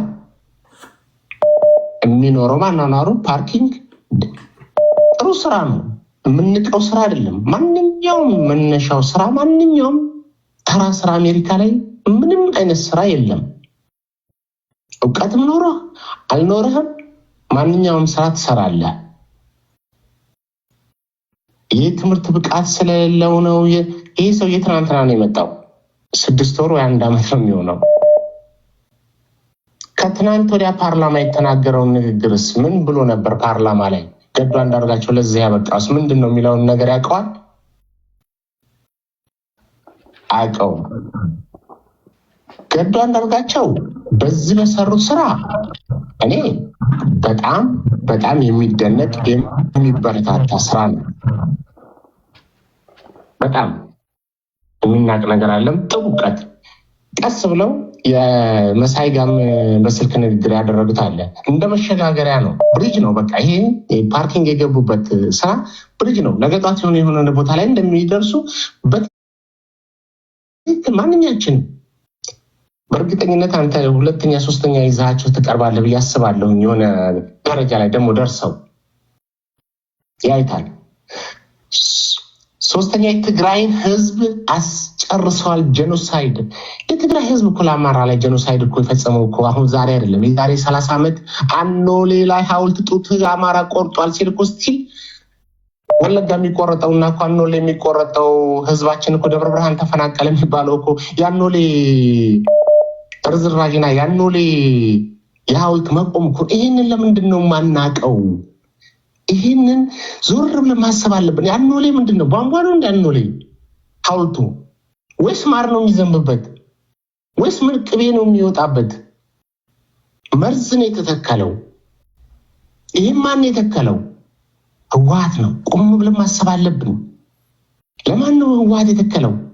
ኦሮሞ አልቀሃል፣ አማራ ጨርሷልና ይህን ሐውልት እያስታወስክ አማራን ግደለው።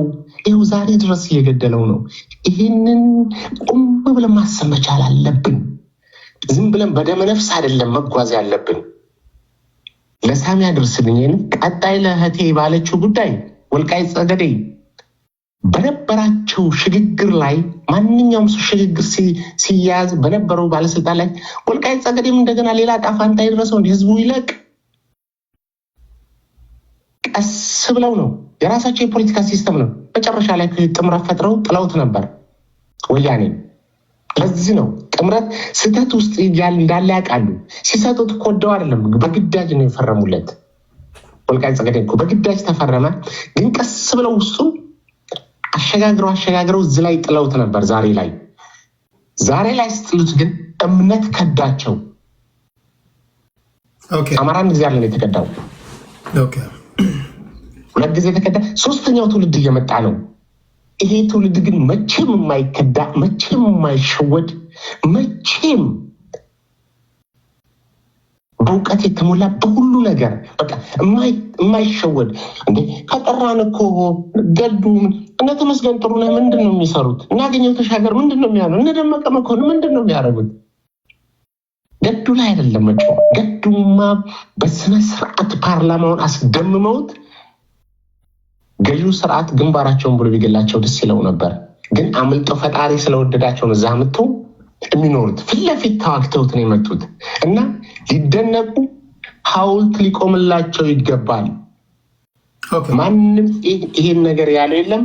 ቴንክ ዩ ቴዲ ሻ አመሰግናለሁ። ቴንክ ዩ እግዚአብሔር ያክብርልኝ አድማጭሽ። ቴንክ ዩ። እሺ ወደ ጌታሁን ነው ምን ሄደው ጌች። እሺ ቴዲ አመሰግናለሁ በጣም ስለሰጠኝ እድል።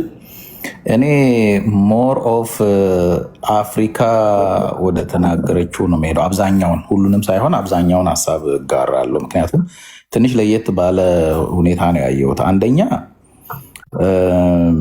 አጠቃላይ ይሄ የእሳቸው ተግባር አስተማሪ አይደለም ብዬ ነው ማምነው።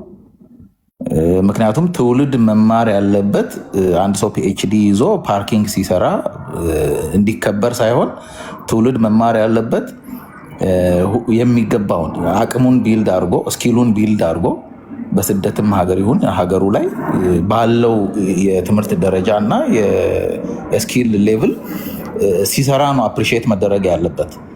ፒኤችዲ ይዘው በዚህ እድሜያቸው በጣም ትልቅ ፕሮፋይል ኢትዮጵያ ውስጥ ትልቅ ቦታ ይዘው የነበሩ ሰው ፓርኪንግ ስለሰሩ ጀግና ብለን ማድረግ ወይ ስራ ያከብራሉ፣ ስራ አልናቁም፣ ወይ ንጹህ ናቸው ብለን የማይገናኝ ጉዳይ አምጥተን አገናኝተን አፕሪሺየት ማድረግ ትውልድን የሚያስተምር ነው ብዬ አላምንም። ስራ በመሰረቱ ክቡር ነው፣ የትኛውም ስራ። ግን ሁሉም ስራ ቦታና ሁኔታ አለው፣ ሲቹዌሽን አለው። የምንማረው እኮ በተማርነው ሙያ እንድንሰራበት ነው፣ በተማርነው ልክ እንድናገለግልበት ነው፣ እኛም ደግሞ በዛው ልክ እንድንጠቀም ነው። ስለዚህ መማር ትርጉም የለውም ማለት ነው። እንደዛ ከሆነ የጉልበት ስራ የሰራተኛ ስኪል በቂ የሌለው ሰው ሊሰራ የሚችለውን ነገር እንዲሰራ አይደለም። ስለዚህ ከእሳቸው ጋር ተያይዞ አሁን በጣም ሶሻል ሚዲያ ላይ በጣም ቫይራል የሆነው እንትን ሞር ኦፍ ስሜት ነው። ሰዎች በስሜት ነው ሀሳባቸውን ኤክስፕረስ እያደረጉ ያሉት እንጂ በሁለት በሶስት አቅጣጫ ስናየው ትክክል አይመስለኝም። ሌላው እሳቸው መንግስትን አገልግለዋል። ያለፈውን መንግስት ኢህአዴግን መንግስት አገልግለዋል ከ15 ዓመት ፕላስ በላይ። በለውጡም ጊዜ ከዶክተር አብይ ጋር ሰርተዋል። መሀል ላይ ያው እኛ በምናውቀውም በማናውቀውም ምክንያት ከዛ ወጥተዋል። መንግስት ለሰራቸው ጥፋቶችም ተጠያቂ ናቸው። መንግስት ለሰራውም ጥሩ ነገር ደግሞ ተመስጋኝ ናቸው እሳቸው። ስለዚህ ከዚህ በፊትም በነገራችን ላይ በብዙ ነገር ስልጣን ላይ በነበሩ ጊዜ የአማራ ኤሊቱም ጭምር እንትን ሲለው ሲያወግዛቸው ነበር የነበሩት። በስልጣን ላይ በነበሩ ጊዜ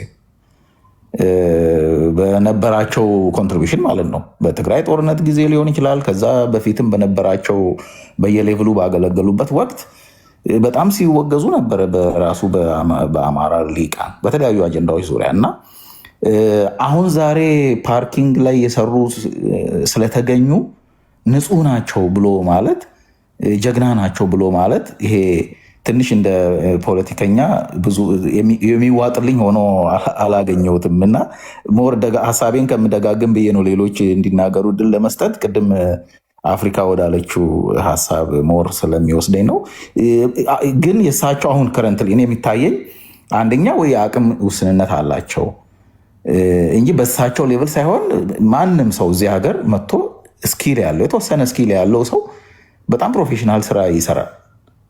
እኛም ጭምር ማለት ነው ፕሮፌሽናል ስራ ነው የምንሰራው። ሌላውን ስራ ተጨማሪ ስራዎች እንዳለ ሆነው ማለት ነው። እንኳን እሳቸው በዛ ሌቭል በሀገር ሌቭል በናሽናል ሌቭል ትልቅ ፕሮፋይል ያላቸው ኢዘር የአቅም ውስንነት አለባቸው ኦር እንደ አንድ ፖለቲከኛ አጀንዳ እየሰጡ ነው ባይነኝ።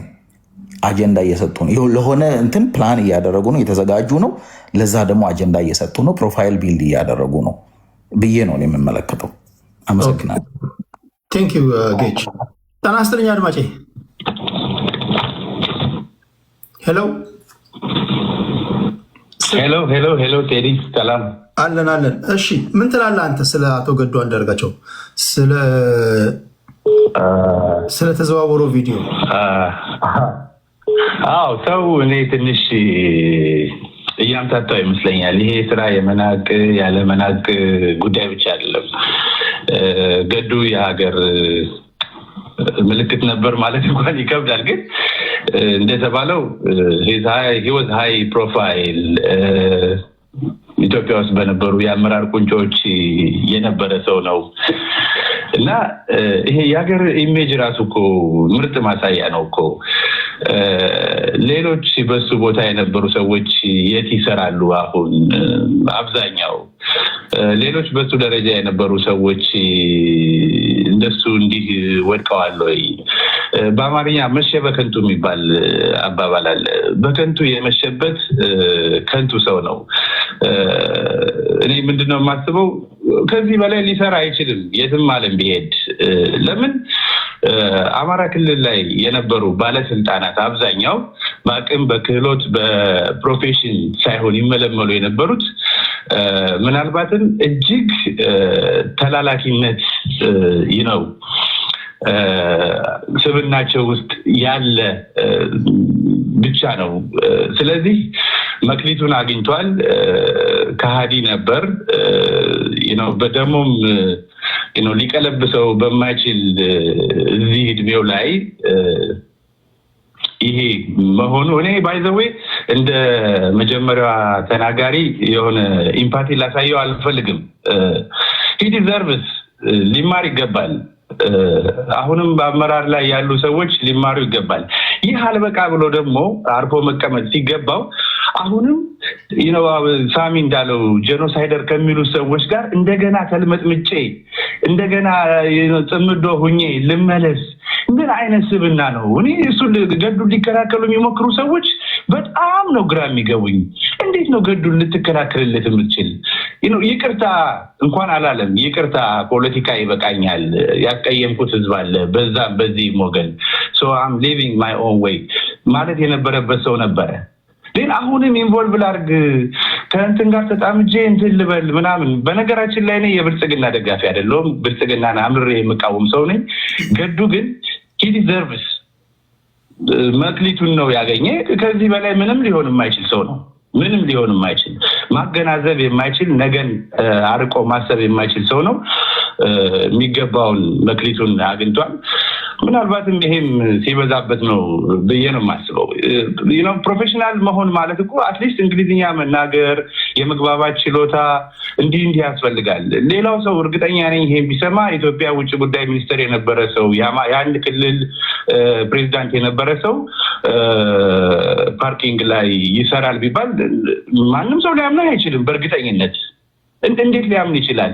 ይህ ሁሉ ፕሮፋይሉስ እንዴት ኢንተርናሽናል ኦርጋናይዜሽኖች ተሯሩጠው ልምዱን ክህሎቱን ለተቋማቸው እንዲያጋራላቸው አልፈልጉም? ለምን ህይወት በቃ ፌክ ነበረ፣ መላላክ ብቻ ነበር ስራው። እንደተባለው የአማራ ጥቅሞችን ብዙ አሳልፎ የሰጠ ሲያደማ የነበረ ሰው ነው እና ገዱ መክሊቱን አግኝቷል ብዬ ነው የማስብ። ኢምፓቲ ላሳየውም አልፈልግም። he deserves ሌሎች ከሱ ሊማሩ ይገባል ብዬ ነው የማስብ። አመሰግናለሁ ቴዲሻ። እሺ ከልብ አመሰግናለሁ። እሺ ከጀዋር ጋር በነበረን ቆይታ ታስታውሱ እንደሆነ ጀዋር አንድ የተናገረው ንግግር እኔና አንተ ሴንቲሜንት ስላለን ለሀገር ወይም ደግሞ እየሆነ ስላለው ነገር ስለሚሰማን ነው ይህን የምንናገረው። ብዙ ጊዜ አይታቸው ከሆነ የኢህአዴግ ባለስልጣናት ፓርቲ ኤ ሄዶ ፓርቲ ቢ ሲመጣ ራሱን ሱፍ ላይ ሌላ ደርበው ትላንት ሲያቀነቅኑ ከነበረው በተቃራኒው ካባ በቃ የሚቀያየሩት ከዛ ስብስብ ውስጥ ከወጡ ሌላ ሌበር ፎርስ ውስጥ ገብተው መስራት ስለማይችሉ ነው የሚል ንግግር ተናግሮ ነበር። የሚያስታውሳል ይህን ንግግሩ። ይህንን በተናገረ ለዛ ነው አሁን ብልጽግናን አሁን በትጥቅ ትግል ብልጽግናን ብጥሏቸው ከነዚህ ውስጥ ብልጽግና ስልጣን ውስጥ ካሉ ሰዎች ምን ያህሎቹ ናቸው አገር ለቀው ቢሄዱ ሌላ ሌበር ፎርስ ውስጥ ገብተው መቀጠር የሚችሉት? አብዛኞቹ ወይ ጽምዶ በሉት ወይ ሌሎቹ ከመጡት ጋር ወይ ኦነግም ይምጣ ወይ ፋኖ ይምጣ መለያ ቀይሮ ይመጣሉ። አሁን አታስታውሱም? ሸሚዛቸውን ቀይረው ከችላሉ ምናምን ሲል ሰምቸዋለሁ። ጋይስ ባደጉት ሀገራት እኮ በፖለቲከኛ የፖለቲከኛ ተቀዳሚ ተግባሩ የምታራምዱት መርህ ከከሸፈ ሪዛይን ነው የምታደርጉት። the very first thing is a responsible ፖለቲከኛ መንገድ መቀየር ሌላ ነገር ነው። ሜጀር የሚባለው ነገር ከተሸነፈብህ በቃ ሪዛይን ታደርጋለህ፣ ስልጣን ትለቃለህ አይደለ? የሆነ ፖሊሲ ደግፈ ያን አቀንቅነ ለምሳሌ ሚክስድ ኢኮኖሚ ይሆናል ምናምን ብለህ ደግፈ አቀንቅነ ኦኬ ኖ የኖዋት ፍሪ ማርኬት ኢኮኖሚ ነው የሚሻለው የሚል ሰውዬ ሲመጣ በቃ የኖዋት ሪዛይን ነው የምታደርገው። እኛ ጋር ሚክስድ ከመጣም ራሱ ሰውዬ ነው፣ ኮማንድም ከመጣ ራሱ ነው፣ ፍሪ ማርኬት ኢኮኖሚም ከመጣ ራሱ ሰውዬ ነው፣ አገር በቀል ኢኮኖሚም ከመጣ ራሱ ሰውዬ ነው። ይሄ ለምንድን ነው? በጀዋር ትንታኔ ጀዋር በቆንጆ አድርጎ ነው ያስቀመጠው። አብዛኛው ሰው የሚተነትኑ ለሀገሩ ካለው ቀናነት ነው። ሌሎቹ ግን ከስልጣን ቢወርዱ የትኛው ሌበር ፎርስ ገብቶ መስራት ይችላሉ? አይችሉም። ይህን ባለ ነው በማግስቱ ወዲያው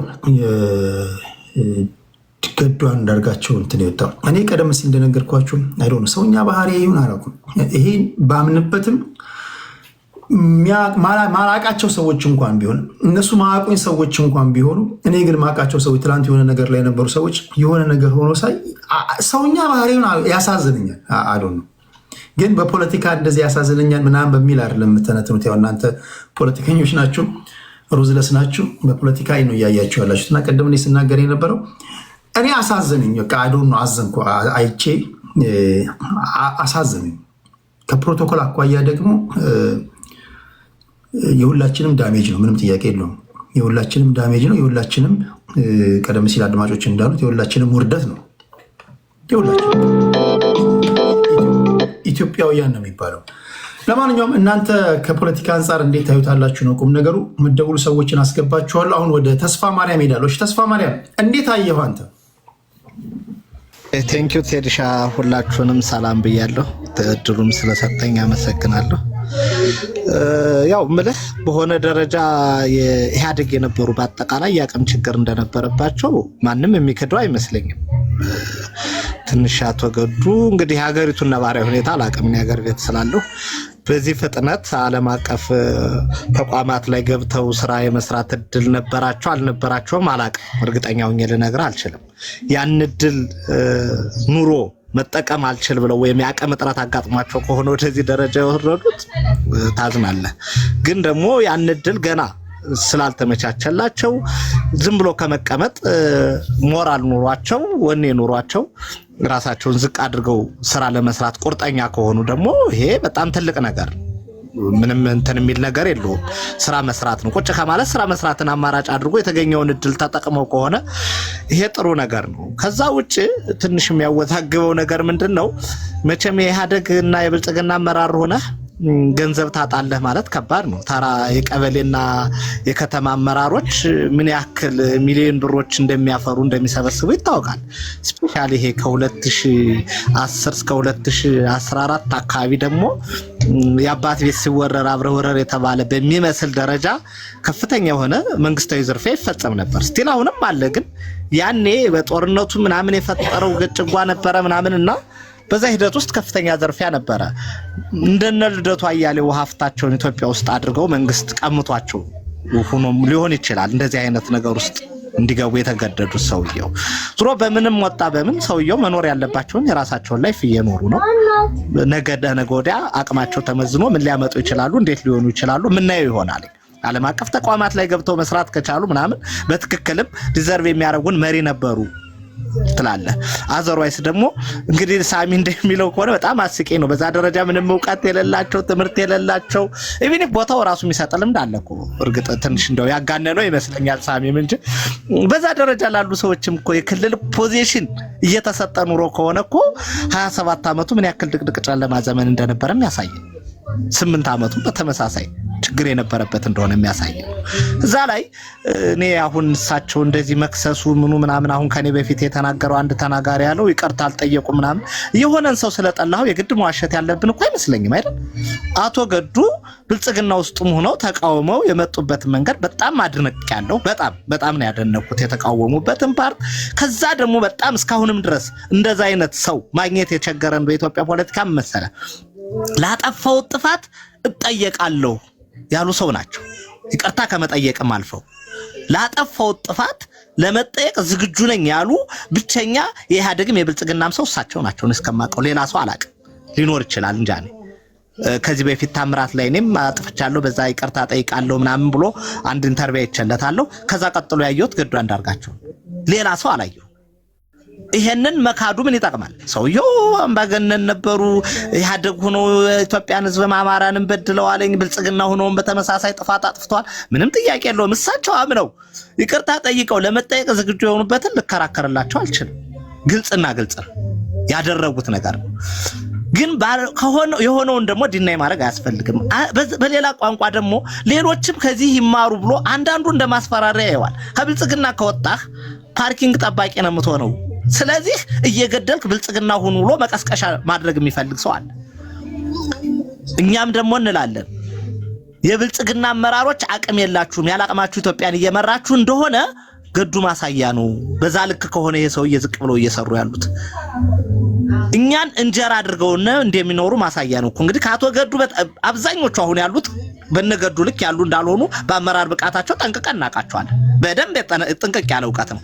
ከታች የቀበሌ አመራር የነበረው የከተማ አመራር የነበረው የክልል የነበረው የፌደራል ሆኖ ነው አሁን እያስተዳደሩ ያሉት። እሳቸው ትልቁ ነው ይዘውት የነበሩት ቦታ ላይ መድረስ ያልቻሉ ሰዎች ናቸው አሁን በፌደራል ደረጃ እየመሩ ያሉት።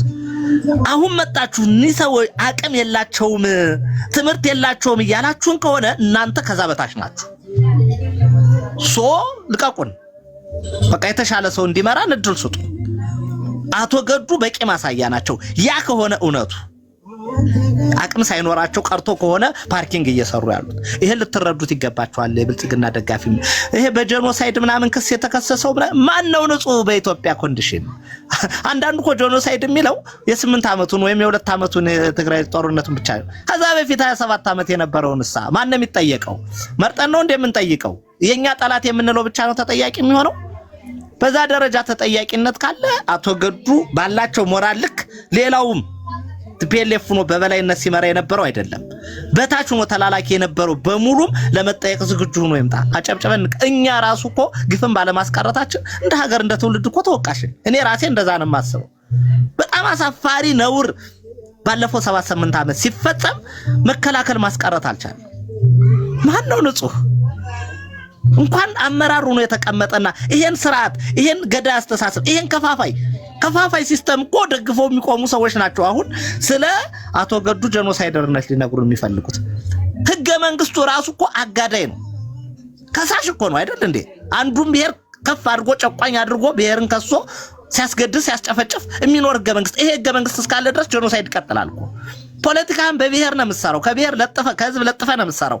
እንደዛ ብለህ እስከሰራ ድረስ የመገዳደያ አጀንዳ እንደዛ ብለን ስንጠይቅ ራሳችንንም እያየን ቢሆንና ሰውየውም ማየት ባለብን መነጽር አይተን ጀጅ ብናረጋቸው መልካም ነው ለማለት ነው። ቴንኪው ቴድሻ።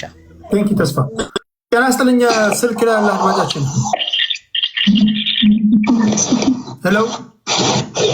ሄሎ፣ ጤና ይስጥልኝ። ይሰማል? አዎ ይሰማል። እሺ፣ ስለ አቶ ገዱ አንዳርጋቸው ስለ ዶክተር ገዱ አንዳርጋቸው እያወራን ነው። ቪዲዮአቸውን ስታይ ተሰማሽ?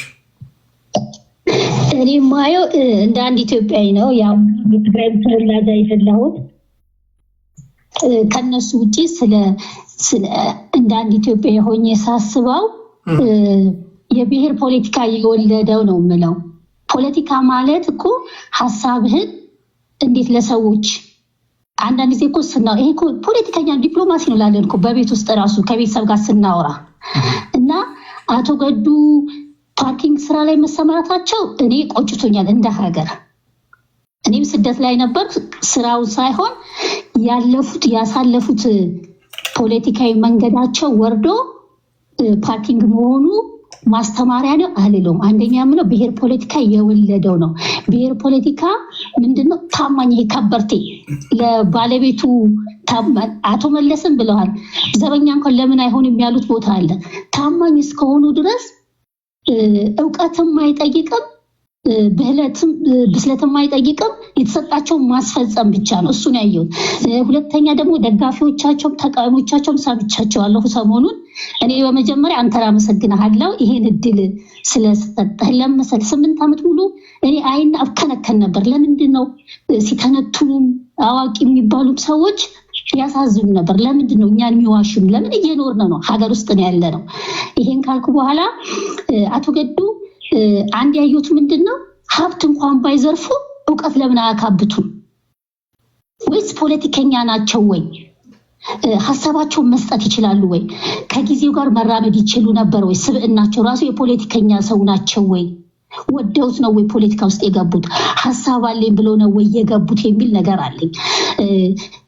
ስፓርኪንግ መስራት ትምህርት ነው አላስበው። ለምን የኢትዮጵያ ከአቶ ገዱ በፊት በውጭ ጉዳይ ሚኒስቴር መስሪያ ቤት ሰርተው ፓርኪንግ የሆነ ሰው አለ ወይ? በኢትዮጵያ ታሪክ በመንግስቱ ኃይለማርያም በጃንሆይ ጊዜ ዲፕሎማሲ ማለት እንደዚህ ያሉ ሰዎች ይፈልጋሉ። ውጪ ይፈልጓቸዋል፣ ነን ገቨርንመንቶች ይፈልጓቸዋል። በዚህ ደረጃ መድረሱ እኔ ትምህርት ነው ማለለው እና የኢትዮጵያ የፖለቲካ የብሔር ፖለቲካ የወለደው በቃ የውድቀት ማሳያ ናቸው። ከዚህ ውጪ ማለት አልፈልግም። እንደገና በመሀል የሆነ ልጅ ጄኖሳይድ የሚለው ቃል እኔ አንድ ምፈራምዶ ታውቃለህ እንዳንለምደው ፖለቲከኞች የሚሉ ጄኖሳይድ የሚለው እንዳንለምደው እፈራለሁ።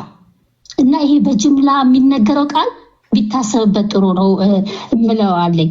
እና ስብዕናቸው ላይ እኔ ሰሞኑ ሳይ ፌስቡክ ላይ ጥሩ ሰው ናቸው። እኔ ፖለቲካን ማየው በፖለቲከኛ አይን ነው ማየው። ልራራላቸውም አልፈልግም፣ ላዝንላቸውም አልፈልግም። ልክ የሆነ ሰሞን ዘመኔ ካሳ ቡቡ ነው ምናምን ይሉኛል። እኔ ቡቡነት አልፈልግም። ፖለቲካን ማየው በቃ በመርህ ደረጃ ነው ማየው። አቶ ገዱ የመርህ ሰው ነበሩ ወይ? በቃ ይሄን በሚለው ነው። አላብዛብቅ። አመሰግናለሁ ወንድሜ እድል ስለሰጠኝ። እሺ መልካም ጊዜ። ምንም ጥያቄ ነው። እሱ የፎሬን ሚኒስትር የሚባል ቦታ ላይ የውጭ ጉዳይ ሚኒስትር ቦታ ላይ የነበረ ሰው ፓርኪንግ ሲሰራ ዓለም አቀፍ ሚዲያዎች እንዳይሰሙንና ይሄ ቀላል ዜና አይደለም። እንደዚሁ ማለት ፖለቲከኞች እንደዚሁ በፖለቲካ መነጽር የፖለቲካ መነጽር አይናችን ላይ አድርገን ነው የምናየው። መደበኛው ሰው አሁን ቅድም ያሳየኋችሁን አዘኔታ ምናምን ሊያሳይ ይችላል። ያው ሰውነን አዘኝ ነው ዘዴ እሱም ፊሊንጋችን ይኖራል። ግን በፖለቲካ መነጽር የሚያዩ ሰዎች ለምን እንዳዩ ይገባኛል ማለት ያለው። እሺ አላሚን ወደ አንተ ልምጣ። አላሚናችን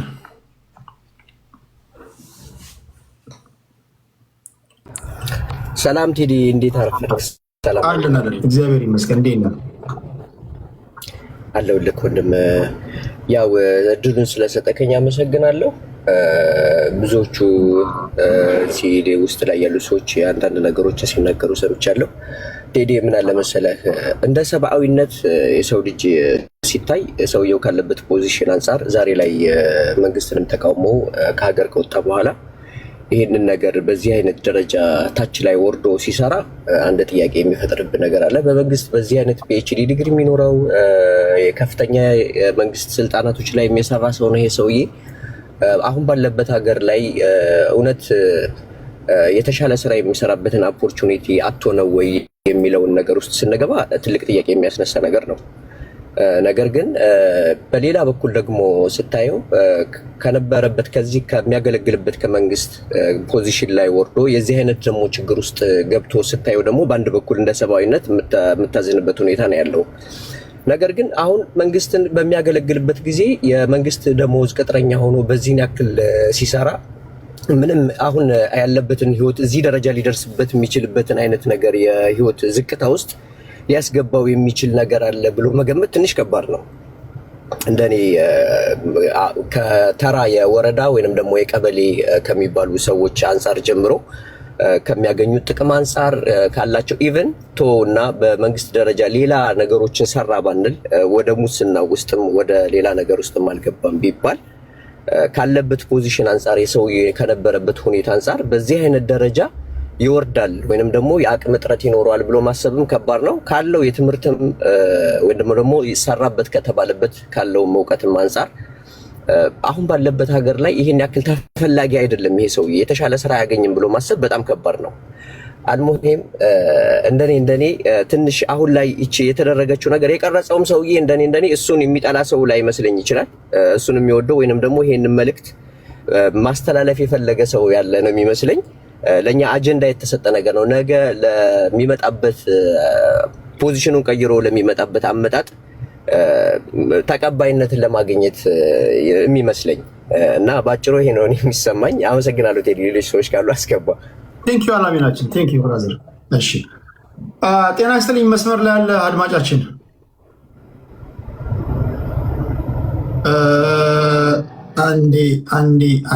አንዴ ስልክ ተደራርቦብኝ ስላለ እስኪቋረጥ ልጠብቅ። አሁን ይሰማሃል?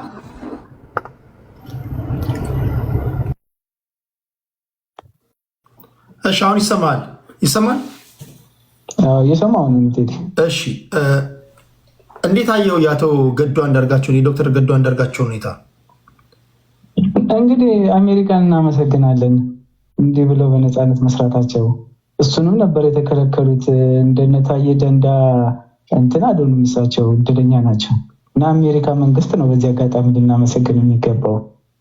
እንዴት እፎ ያለው መሰለህ እንደዚህ አይነት ስራ መስራት። በቃ ከሁሉም ነፃ ነህ። ታዬ ደንዳ ከሀገር ወጥቶ ነበር። ታዬ ቦጋለ ማለት ነው። ኧረ የታሰሩ ታዬ ደንዳ እሳቸው ተቃወሙት አይደል? እንደ ብልጽግናን እኮ ሲቃወሙት እኮ እሳቸው እኮ በታሰሩ ነበር። ታዬ ደንዳ እኮ ሲቃወም አይደል እንዲያሰሩት ታዬ ደንዳ የኦሮሞን ገባ እና እሳቸው እድለኛ ናቸው። ወጥተው እዛ እንደዚህ አይነት እንትን በነፃነት አትሊስት ይሄን መስራታቸው። መታሰር የሚባልም እኮ አለ ኢትዮጵያ ውስጥ ገባ። በነፃነት እንትንህን ከተናገርክ እንደነታዬ ደንዳ መታሰር አለ ማለት ነው። ወጥቷል። እንዴት ይሆናል ይሄ ነገር? ትክክል አይደለም ካልክ አንተ ማነህ? ትገባለህ ማለት ነው። ያው እውነት ነው፣ መንግስት ስልጣን አለው። ስልጣን ያለው ደግሞ ጊዜ የፈለገውን ማድረግ ይችላል። እና እኚህ ሰውዬ በነፃነት እየሰሩ ናቸው። እንደው እሳቸው ለ40 ዓመት በፖለቲካ ዓለም ላይ ኖሮ ይሆናል እኔ እንዳሁኑ አድርገው እፎይ ብለው የሚተኙበት ስራና ህይወት ያላቸው ሆኖ አይሰማኝ። በቀላሉ እሳቸው ከብልጽግና እንደመቃወም አንጻር በቀላሉ ከግብጽ ጋር እንኳን ቢሰሩ የተንፈላሰሰ ቦታ ነው የተንፈላሰሰ እንትን ባላቸው ኢሜጅ ቶ እውቀት ምናምን የሚለው እዛ ጋር ትተህ በነበራቸው ፖዚሽን ምናምን ፋኖ ምናምን ብለው ብዙ ነገር ደስ መስራት ይችሉ ነበር። የቶፕ ምናምን ስታር ምናምን እንትን ላይ ተቀምጠው ማለት ነው። ገባል? አሁን ይሄ እንደዚህ ነበረ። እሳቸውም ከዚህም ወጥተዋል። በጣም ትልቅ ስራ ሰርተውት ውለውለት ነበር ለዚህ ህዝብ፣ ለኢትዮጵያ ህዝብ ከለማ መገርሳ ጋር ማለት ነው። የእሳቸው የለውጥ እንትን የሁለቱን ግንባር ቀደሞች ሆነው የሰሩትን ስራ መካድ እንትን አይባልም። የት አሉ እነዚህ ሰዎች? ሁለቱም ስትል ሁለቱም እዛ ላይ ያሉ እሳቸው እንደዚህ ይኖራሉ። ለማ እንዴት ይኖራል? እግዚአብሔር ይወቀው፣ እኛ እናውቅም። እንደው ሰላም ይሁንለት ባለበት። ዶክተር ለማ ውስጥ ነው ያለው። ፉድ ኤንድ አግሪካልቸራል ኦርጋናይዜሽን የሚባል ድርጅት ውስጥ ነው የሚሰሩት። በቃ እሱም ጥሩ አየህ። አሁን እነዚህ ሰዎች ታላቅ የሆነ እንትን እንደዚህ ምድር አድርገውላት ነበር። አሁን ግን ምን እየሆነ ነው እዛ ምድር ላይ የምታየው ነገር? ግን ለምን እነዚህ ሰዎች ስተገፉ? ሁሉ እነሱ አይደል እንደ ወያኔን እንደዚህ ግንባራቸውን ሰጥተው እንትን ያሉት። ስለዚህ እኚህ ሰውዬ የሆነ ክብር ይገባቸዋል። ምንም ቢሆን የተሳሳትክበትን እንትን ብለህ የሆነ ምዕራፍ ላይ እኮ ስትቀይር ከዚህ የበለጠ ነገር የለም እኮ። የተሰበረ አጥንት ሲጠገን በጣም ጠንካራ ነው የሚሆነው። ለዚህ ሀገርና ለዚህ ህዝብ ሁለቱ ያስፈልጉት ነበር። ግን እነዚህ ሁለቱ ሰዎች የሉም እዛ አካባቢ ላይ። ምክንያቱም ልዩነት ፈጠሩ ካለው መሪ ጋር። ቤት በኩል ወጣ ያልታወቀ እንደዚህ ሆነ ማለት ነው። አንድ ነገር ግን ለእሳቸው ማዝንባቸው ጉዳይ አለ።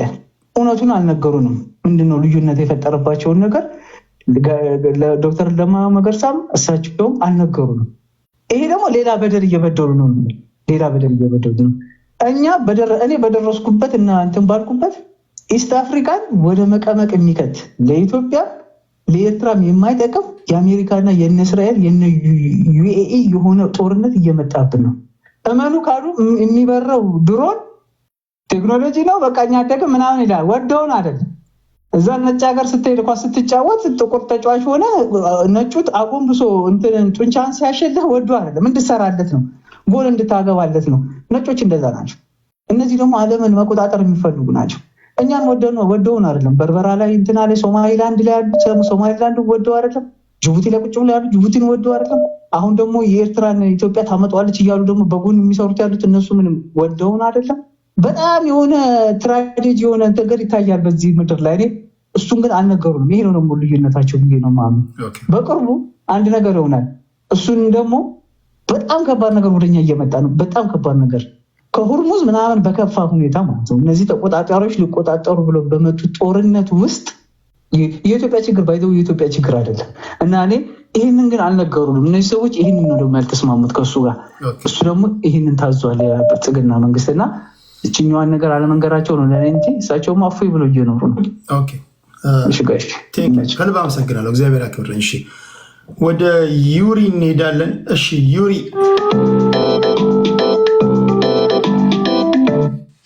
እሺ ቴንክ ዩ ቴዲ፣ እንዴት አደራችሁ? ሁላችሁ ኦር ዋላችሁ? ሰላም ብያለሁ።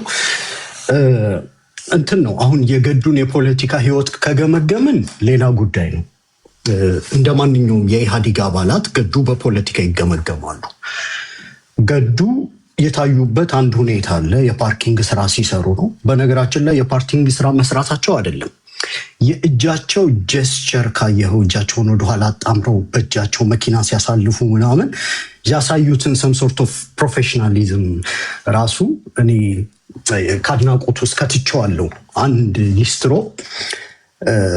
ሊስትሮ ከሆነ የዓለም ምርጡ ሊስትሮ ለመሆን ነው መስራት ያለበት። የሰው ልጅ በተለያየ የህይወት ፓዝና ፕሮፌሽን ውስጥ ሊያልፍ ይችላል። ሙዚቃ ኮምፖዘር ከሆንክ የዓለም ምርጡ ሙዚቃ ኮምፖዘር ነው መሆን ያለበት። ህይወት አክለፍልፎ የትም ይጠልሃል። ይሄ በህይወት እስካለህ ድረስ ጋራንቲ የሆነ ላይፍ የለም። ሶ እኔ ሁሉን ነገር ከወልቃይትና ከግጫው አንጻር የሚተነትን ሰው ስለ ዩክሬንም ጦርነት ብትነግረው ከግጫው መሬት ጋር ምናምን አያይዞ ምናምን ሊተነትን ይችላል። እና ይሄ እኔ ሻሎ የሆነ ዴፕስ የሌለው የፖለቲካ ምልከታ ነው። ገዱ እንደ ማንኛውም የብአዴን ሰው የታገልነው ሰው ነው።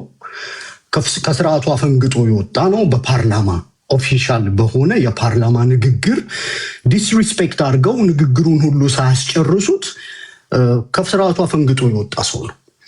እንደ ሌሎች ብአዴኖች ከስርዓቱ ጋር የመቆየት ምርጫ ነበረው ወይ? አዎ ነበረው። በነገራችን ላይ አፉን ዘግቶ ልጆቹን እያሳደገ እዛ ሀገር ላይ የተወረወረለትን እየበላ ወይም ደግሞ ወጥቶ የግል ካምፓኒ ተቀጥሮ ከፖለቲካ ራሱን አግልሎ መኖር ይችል ነበር። ብዙዎችም እንደዛ እያደረጉ ነው።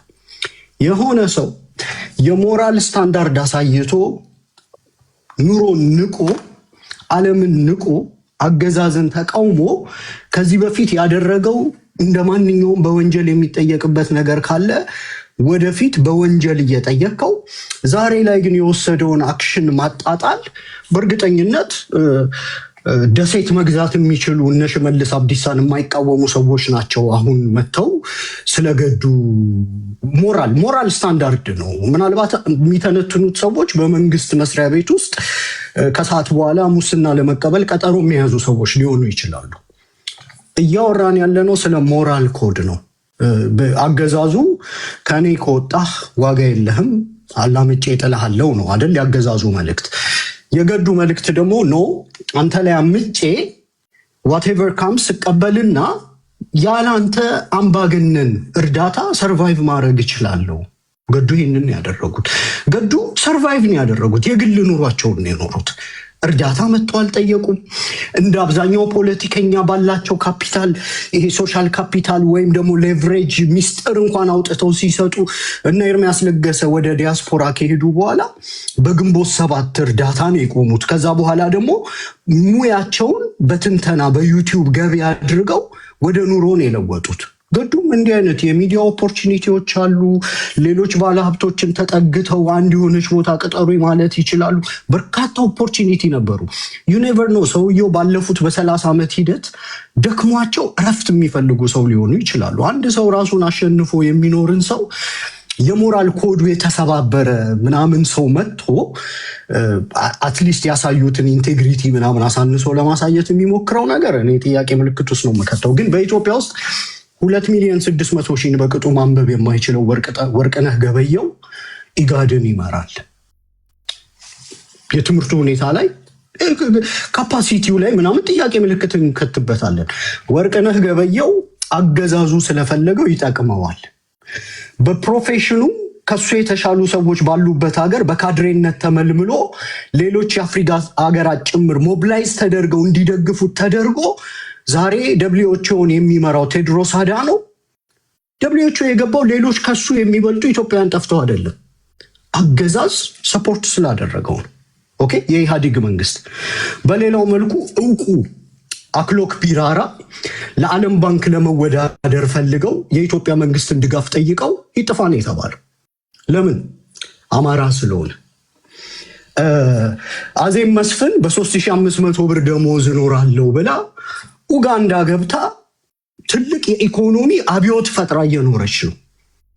ኢትዮጵያ እንዲህ አይነት ነገር ያፈራች ሀገር ናትና አንድ ነገር በእርግጠኝነት መናገር የሚቻለው በርካታ የኢህአዴግ ባለስልጣናት በብዙ ነገር ይከሰሳሉ። ከብዙ ክሶቻቸው መሃል ጨፍጫፊ፣ ገዳይ ምናምን ልትላቸው ትችላለህ። የኢህአዴግ ባለስልጣናት ልጆች ኢንክሉዲንግ ቅድም ሳሚ ሲናገር ነበረ የአቦይ ስብሃት ልጆች የሌባ ልጆች ነው የሚባሉት። በእርግጠኝነት የገዱ አንዳርጋቸው ልጆች ቢያንስ የሌባ ልጅ አይባሉ፣ ሌላ ወንጀል ሊጋሩ ይችላሉ። የሌባ ልጅ አለመባል የሌላ ነገር ልጅ ልትባል ትችላለህ። በሰራህ ወንጀል ለፍርድ ልትቀርብ ትችላለህ። የሌባ ልጅ አለመባል ግን ትልቅ ነገር ነው።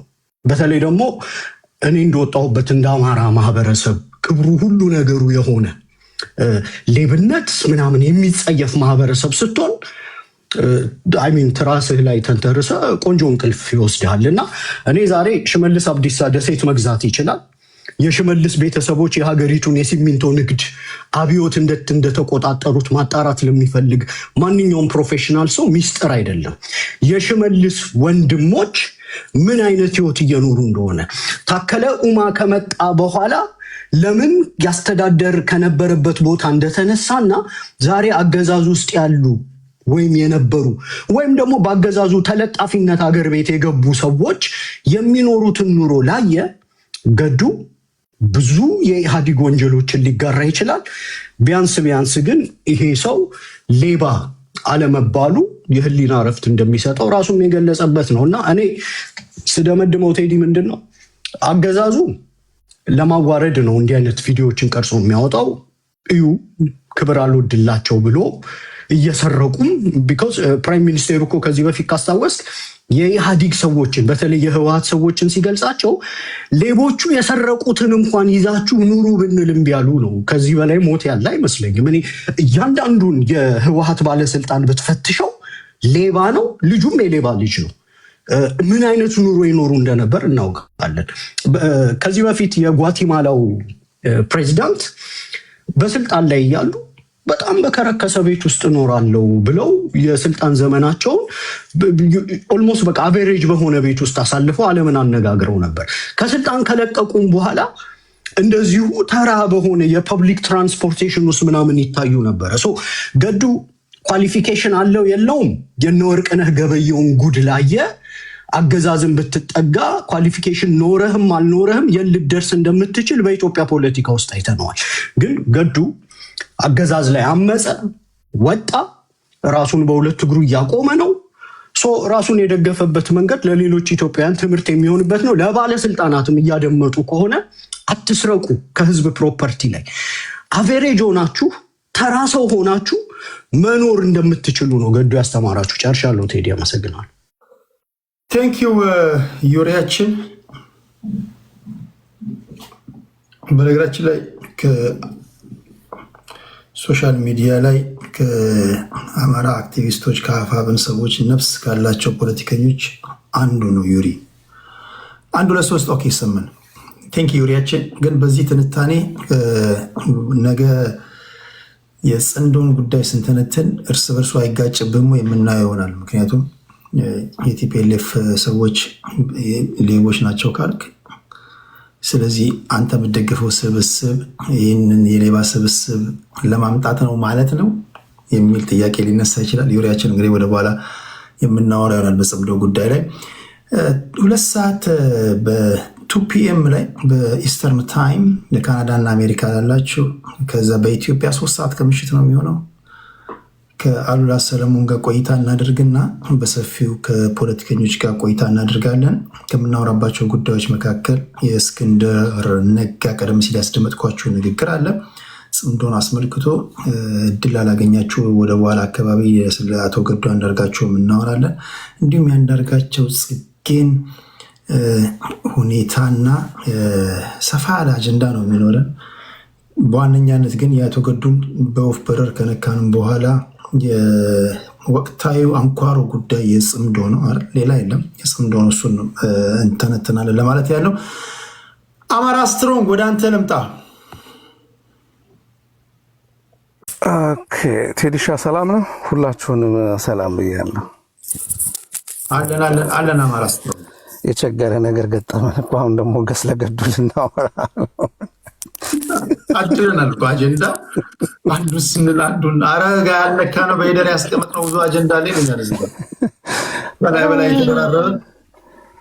ኤኒዌይ ምን የሚባል አንድ ጊዜ አንድ ዶክተር ዮሐንስ የሚባሉ የአማራ ትግል ውስጥ ያሉ ሰው አሉ እና ምን ሲሉ ሰሟቸው መሰለ? የኛ ህዝብ አሉ ሚስፕሌስድ ሲምፓቲ በሚባል ነገር የተጠቃ ነው በብዛት አሉ። የማህበራዊ ሳይንስ ባለሙያ ናቸውና ሚስፕሌስድ ሲምፓቲ ማለት ምንድነው? ማዘን ለሚገባ ነገር ትተህ ላልሆነ ነገር ማዘን ማለት ነው። የሆነ ጊዜ ትዝ ይላችኋል ቻርሊስ አብዶ ምናምን የሚባል ፈረንሳይ ውስጥ ፓሪስ ውስጥ የሆኑ ጋዜጠኞችን እንትኖች ገብተው ሲገሉ ትዝ ይላችኋል። እሱን የሆነ እና ኢትዮጵያ ውስጥ ብቻ ፈረንሳይ ውስጥ የሆነ ችግር ተፈጥሮ ኢትዮጵያ ውስጥ ጥቁር ለብሶ ሲንቀሳቀስ ነበር ፈረንሳይ ውስጥ ለተፈጠረው ነገር ማለት ነው።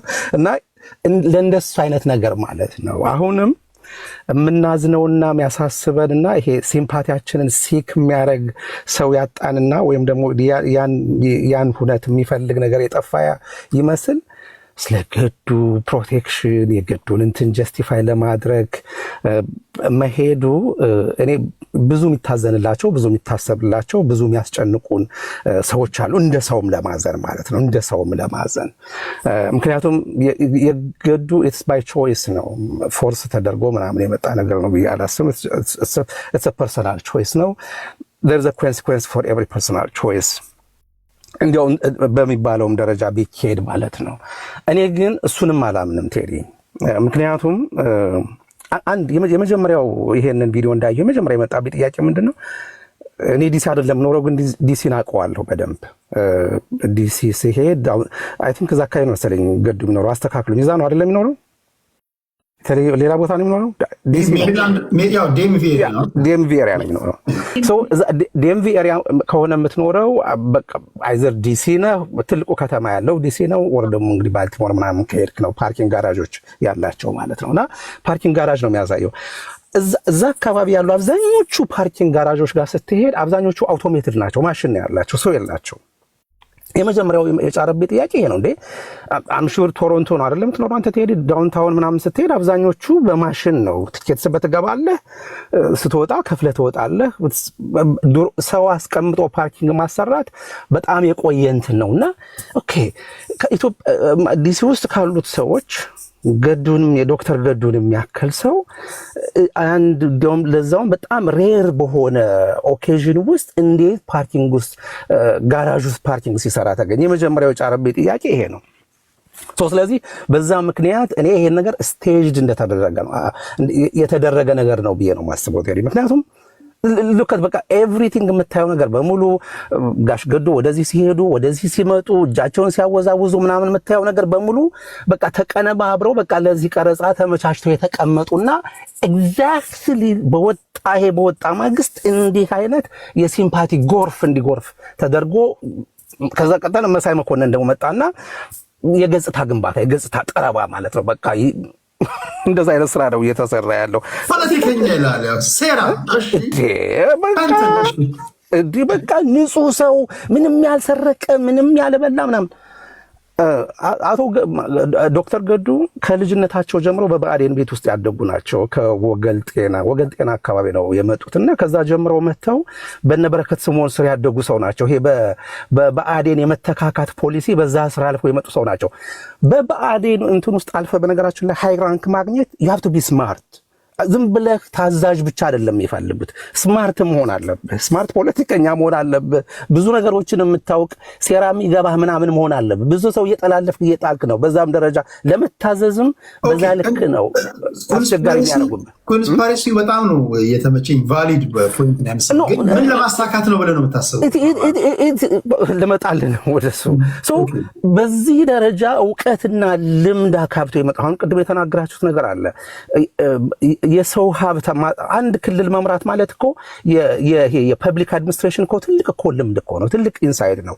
የጠቅላይ ሚኒስትሩ እኮ የደህንነት አማካሪ ነበሩ እኮ አቶ ገዱ። ስለዚህ በምስራቅ አፍሪካ ጉዳይ የሚሰሩ በኢትዮጵያ ጉዳይ የሚሰሩ ብዙ ዓለም አቀፍ ተቋማት አሉ።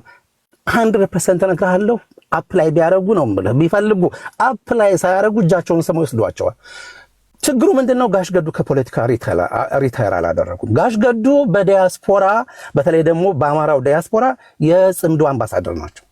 ጋሽ ገዱ ዶክተር ገዱና ኢንጂነር ይልቃል ጌትነት ቁጭ ብለው ነው ሲፈተፍቱ የሚውሉት ከኤርትራ ኤምባሲ ሰዎች ጋር ከነ በረከት ስምኦን ዲሲ ነው ያሉት፣ እነ ካሳ ተክለ ብርሃን ዲሲ ነው ያሉት። ቁጭ ብለው ሲዶልቱ እንደሚውሉ ዲሲ የሚያገኟቸው ሰዎች ይነግሩሃል። ቁጭ ሲያወሩ እንደሚውሉ ማለት ነው። ሶ ኦል ዚስ ከፖለቲካ ሪታየር እንዳላደረጉ እሳቸውም ይናገራሉ። በየሚቲንጉ ይገኛሉ። ድርጅት አቋቁመዋል። ሶ እየተደረገ ያለው ምንድነው? የጋሽ ገዱን የፖለቲካ ስብዕና በአዲስ መልክ ታጥቦ ንጹህ ታታሪው ስራ ማይንቀው ያልሰረቀው ያልበላው ገዱ ተብሎ እንደ አዲስ እንዲገፋ ነው እየተደረገ ያለው እንጂ የእውነት ስራ ቢጠፋ ኑሮ ነው የምልህ። ስራ ቢጠፋ ኑሮ የህንፃ ስር ገብቶ በጣም አንሴፍ በሆነ ቦታ ማለት ነው። እንግዲህ ብዙ ታሪክ ያላቸው ሰው ናቸው። አንድም ሰው መጥቶ ሊያጠቃኝ ይችላል በሚል እንኳን ስጋት ሳያድርባቸው ያንን ያደርጋሉ ብሎ ማሰብ በራሱ የዋህነት ነው። ኦኬ ብር የላቸውም ለሚለውም አትሙኝ ጎበዝ እንትን አትሆን። አሚን እኔ ፖለቲካሊ ለሚንቀሳቀሱ ሰዎች ይገባኛል ከምን አንፃር እንደሚሉ። ግን ሌሎቻችሁ የዋህ የሆናችሁ ኢትዮጵያን ግን በብአዴን ስር ንጋት ኮርፖሬትም ይባላል እና ወደ 30 ምናምን የሚሆኑ ካምፓኒዎች አሉት። ከነዛ 30 ካምፓኒዎች ውስጥ ባህር ዳር ጨርቃጨርቅ፣ ኮምቦልቻ፣ ደብረ ብርሃን ያሉት አብዛኞቹ ካምፓኒዎች፣ ዳሸን ቢራ ፋብሪካ የጥጡን ያልያዙት የካምፓኒ አይነት የለም እና the year before 2024 ላይ ወደ $25 ሚሊዮን ያተረፈ ካምፓኒ ነው። ያን ካምፓኒ የሚመራው እነገዱ በበላይነት የሚያስተዳድሩት በቦርድ የሚመሩት እንትን ነው የነሱ ድርጅት ነው። ቴክኒካሊ ልክ ኤፈርት የትግራይ እንደሆነው ሁሉ ይሄም ምላችሁም የዚህ ብአዴኖች ነው። ያን ጊዜ ትዝ ይላችሁ ከሆነ ቴዲ የምታስታውስ ከሆነ አላውቅም፣ ቲፒኤልኤፍ ደሴ ገባ ሲባል ቶኒ ምናምን ላይ ብር ተከፋፍለው ሲወጡ ተጣልተው ነበረ። ያ ማለት ነው እና አቶ ገዱ እንደው ምንም ነገር ሳያደርግ በቃ እጁን ታጥቦ ንጹህ ሆኖ የቆየ ነው ማለት ስርዓቱ ራሱ አይፈቅድለትም። ንጹህ ነን እንድትቆይ አይፈቅዱልህም። የሆነ ሙስና ማትበላ ከሆነ ያባርረዋል። በነገራችን ላይ በዛ ምክንያት ከተሰየፉት ከሚባሉት የብአዴን አመራሮች አንዱ አያሌው ጎበዜ ናቸው። አላቅም ስለሳቸው ብዙ፣ ግን ይሄ ነገር ይወራል ስለሳቸው ከገዱ በፊት የነበሩት ማለት ነው። እሳቸው ሙስናም አይበሉም፣ ያው ይታዘዛሉ፣ ይልመጠመጣሉ እንጂ እንደው ምንም በቃ እንደው ዘመዶቻቸው ራሱ እንኳን በቃ ምስኪኖች ናቸው ምናምን ይባላል።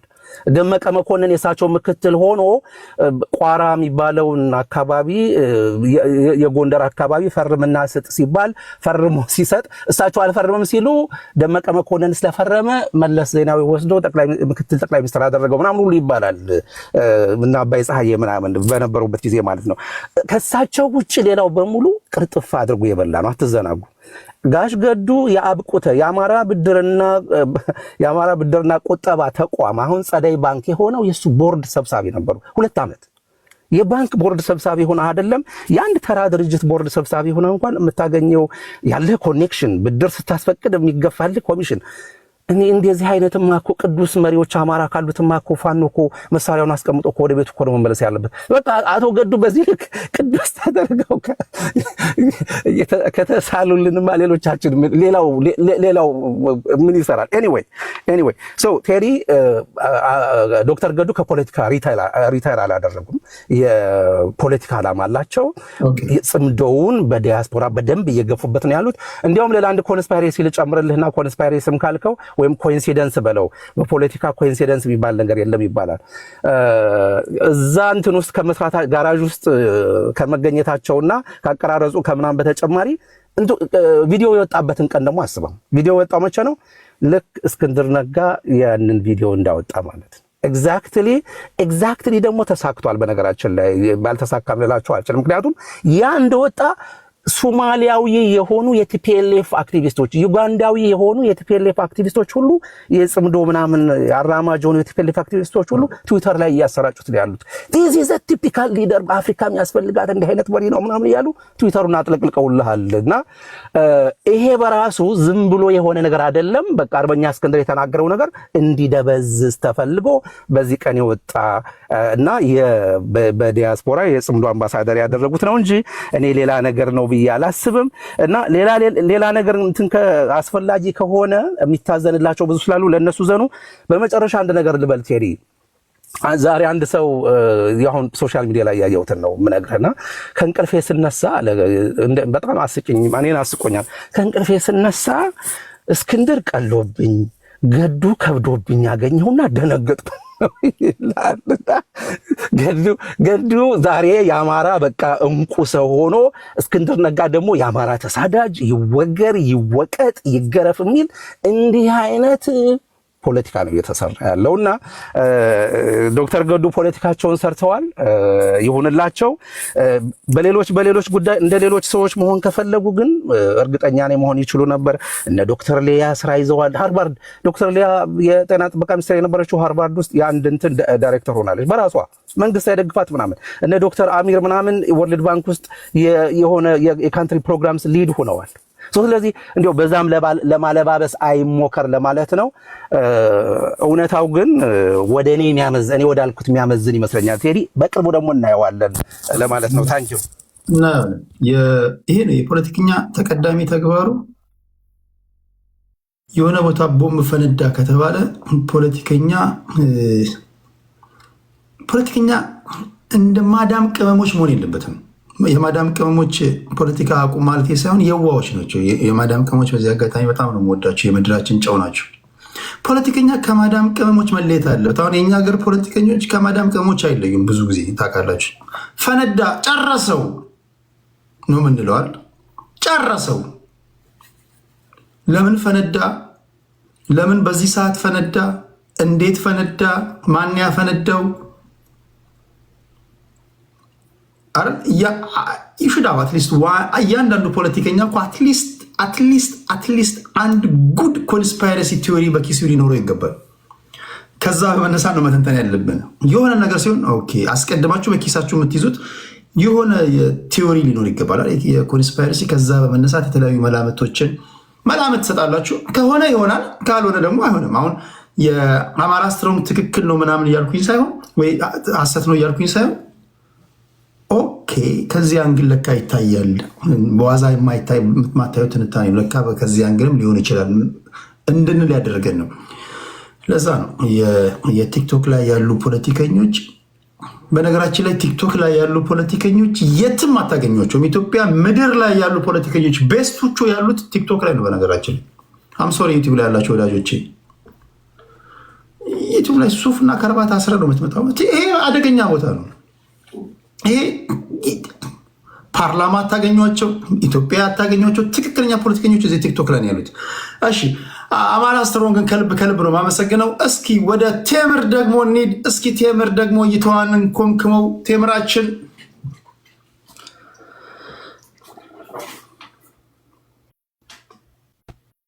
ደግሞ የማዳም ቅመሞች ስማችን ተነስቷል መድረክ ስጠን በሉ አሏቸው የማዳም ቅመሞች ግን ስማችን ተነስቷል በሉ ደግሞ መድረክ ስጠን ራሳችን እንከላከል እንዳትሉ የማዳም ቅመሞች ፖለቲካ ስትል አንዳንድ የምቀኝነት ፖለቲካ የሚተነትኑትን ያበረታታ ነው የሚመስለኝ እኔ የማዳሙን ልጆች ምስኪኖች ስለሆኑ አንዳንድ አሁን እዚህ አንተ ቤት ሲተነተን የቅናትና የምቀኝነት ፖለቲካ አለና እነሱ ይሻላሉ ከመቀኛና ከቅናት ሲጀምር የማዳም ቅመሞች ባይኖሩ ቲክ ሶሻል ሚዲያ ላይ እኮ እኛ አንቀመጥም እኛ ከፖለቲካው መልስ እኮ ያለውን ህይወታችንን አጣፋጭ የሚያደርጉት እነሱ ናቸው አይ በቅንነት የነሱ ይሻላል ምቀኝነት ፖለቲካ ሀገራችንንም ወደማይሆን እና ሴራ ፖለቲካ ሀገራችን ወደማይሆን ነገር ውስጥ ከተዋታል በነገራችን ላይ ምቀኝነት ነው ሰው ያው ሰይጣናዊ ስለሆነ ያልሆነ ነገር ውስጥ ይከታል መጥፎ ነገር ነው የምታስበው ምናምን እኔስ ከነ ላይክ ሴራ ፖለቲካ ከሚተነትኑ የማዳም ቅመም እህቶቼ ይሻሉኛል ለማለት ነው እሺ ምን መሰለክ ቴዳ ጥሩ ነው ይሄ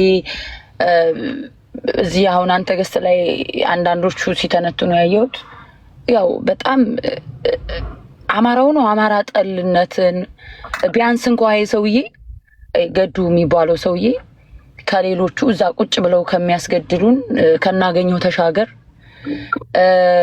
ከነ አረጋ ከበደ ከነ ተመስገን ጥሩነህ የተሻለ ነው።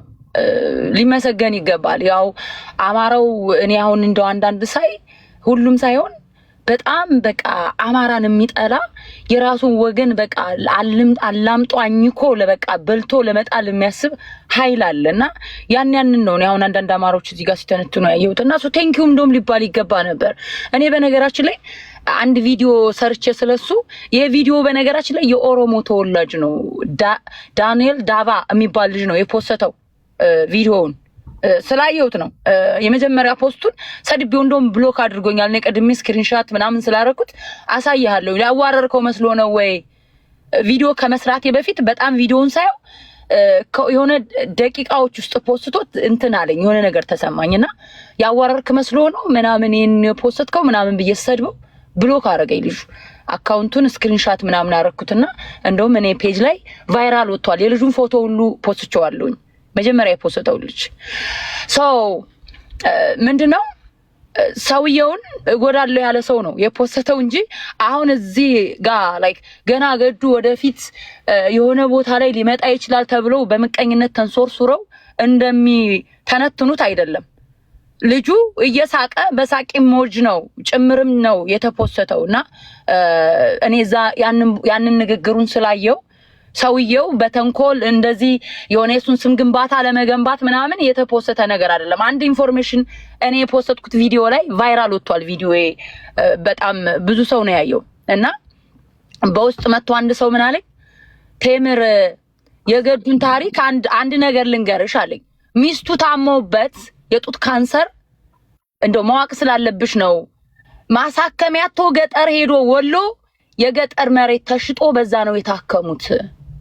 ይሄንን እንድታውቂ ልንገርሽ ብሎ ነው ብሎ በውስጥ የጻፈልኝ አለ። ቴዳ ከፈለክ ላንተ እኔ አላውቀውም በቲክቶክ ነው መጥቶ በደንብ የማውቀውን ታሪክ ልንገርሽ ብዬ ነው ብሎ ነው የነገረኝና አንዳንድ ጊዜ ሌብነትን አታበረታቱ። ኦኬ አሁን እኔ ያያሉት ገዱ ለአገሩ ወይም ለህዝቡ ለአማራ የጠቀመው ጥቅም ባይኖርም ለህዝቡ ያገለገለበት በንጽህና ሳይሰርቅ ሳይዘርፍ በደሞዙ ብቻ ማገልገሉ ሌቦችን እያበረታቱ እዚህ ጋር ጭንቅል ነው ዕውቀት ስለሌለው ነው ምናምን እየተባለ ንግግሮች ሲነገሩ ምናምን ነገር ስሰማ ገረመኝ። ሌላ ነገር ደግሞ አንድ የሆነ የአማራ ባለሀብት የሚባል የዛሬ 4 ወር 5 ወር አካባቢ አጋጣሚ በሆነ ነገር በስራ ምናምን ነገር እያወራኝ ምን አለኝ፣ ገዱን ልረዳው አስቤያለሁኝ አለኝ። እንዴት ስለው ፓርኪንግ እኮ ነው የሚሰራው አታውቂም እንዴ አለኝ።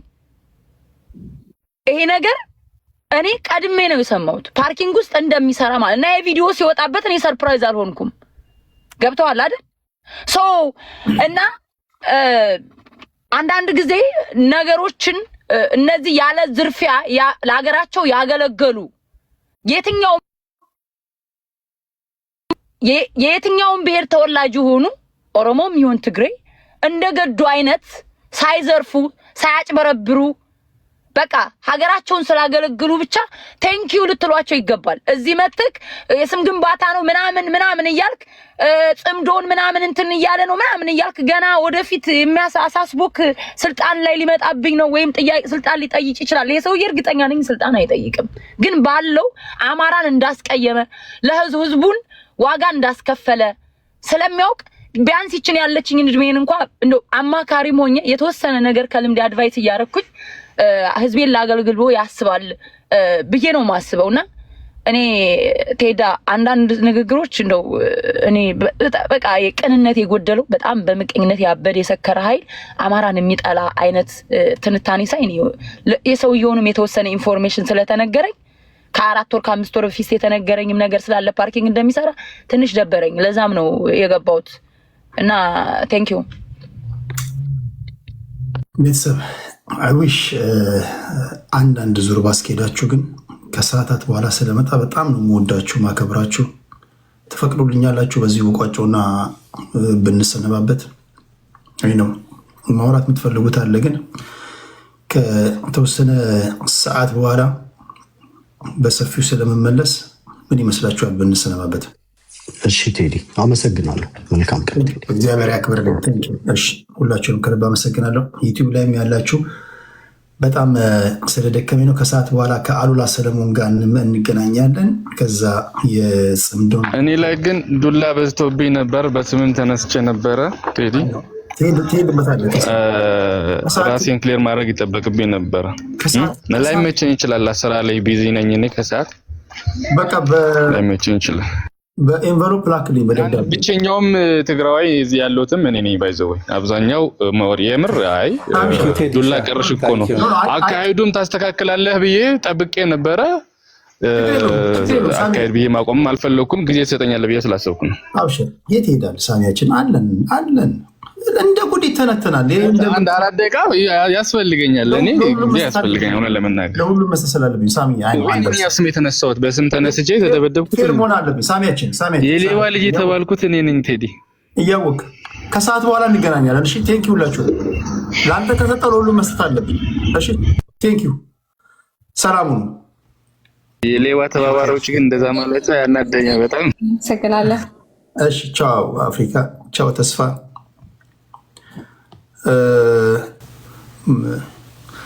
እግዚአብሔር ግን ድንቅ ነው። እግዚአብሔር እኔ አንዳንዴ ሳስበው እግዚአብሔር ድንቅ ነው። እንደውም አንድ ሰውዬ የተናገረው ንግግር ነው፣ የኔ ንግግር አይደለም። እግዚአብሔር ግን ድንቅ ነው አለ። አስበሃል? በተናገርነው መጠን አፋችን እንደ ቆጣሪ ቢቆጥር አለ እያንዳንድ በዕዳ ትያዝ ነበር። በተለይ በዕዳ የምንያዝ ፖለቲከኞች ነን እኛ። እያንዳንዳችን ፖለቲከኛ ሁሉ በዕዳ ይያዛል። አፋችን አሁን ቢቆጥር አስባችኋል? እንደ መብራት እንደ ውሃ ምናምን ቆጣሪ ቢኖረው እዚህ ጋር እና ባወራው በተፋው ቃላት ልክ ትከፍላለህ ቢባል፣ ምክንያቱም በጣም ነው የምናወራው፣ ቀኑን ሙሉ ነው የምናወራው። ያ ፖለቲከኛ በእርግጥ ማውራት አለበት። ሳሚ ዘአክሱማይት ነው። ተነክቻለሁ መመለስ አለብኝ ያለው እሱ ነው። ከሰዓታት በኋላ ክብራትና ክብራን ትንሽ አረፍ ብዬ ልነሳና ከ8 ከ7 ሰዓት በኋላ ከአሉላ ሰለሞን ጋር እንገናኛለን።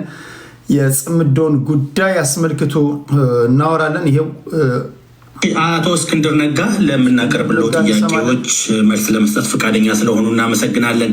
ከቅርብ ጊዜ ወዲህ የእርሶ መገደል ወይም ሞት ዜና ባልተረጋገጡ የማህበራዊ መገናኛ ገጾች በስፋት ሲንሸራሸሩ ስንመለከት ነበር። በእርግጥ ስለ እርሶ ሞት ሀሰተኛ መረጃ ሲሰራጭ ለመጀመሪያ ጊዜ አይደለም። የሀሰተኛ መረጃ ስርጭቱ መነሻ ወይም አላማው ምን እንደሆነ የደረሱበት ነገር አለ? አሳጥረው ቢነግሩን። ከዚህን ጀምር። በዚህ ባለፉት 4 ዓመታት እስክንድር ነጋን ንግግር እናወራበታለን። ተጨማሪ ሌላ ተኝተን እስክንነሳ ሌላ ወሬ ካለ እሱንም እናካታለን። ስትወጡ ሰብስክራይብ እያደረጋችሁ ውጡ። የደወል ምልክቱን ተጫኑ። እግዚአብሔር ከክፉ ይጠብቃችሁ። ሁላችሁንም ነው መወዳችሁ። ሁሉንም ሀሳብ ለማስደመጥ ሙከራ አድርገናል። ያላወራችሁ ሀሳብ ያልሰጣችሁ ካላችሁ ከሰዓታት በኋላ በሚኖረን ፕሮግራም ላይ ትገባላችሁ። ቻው ቻው።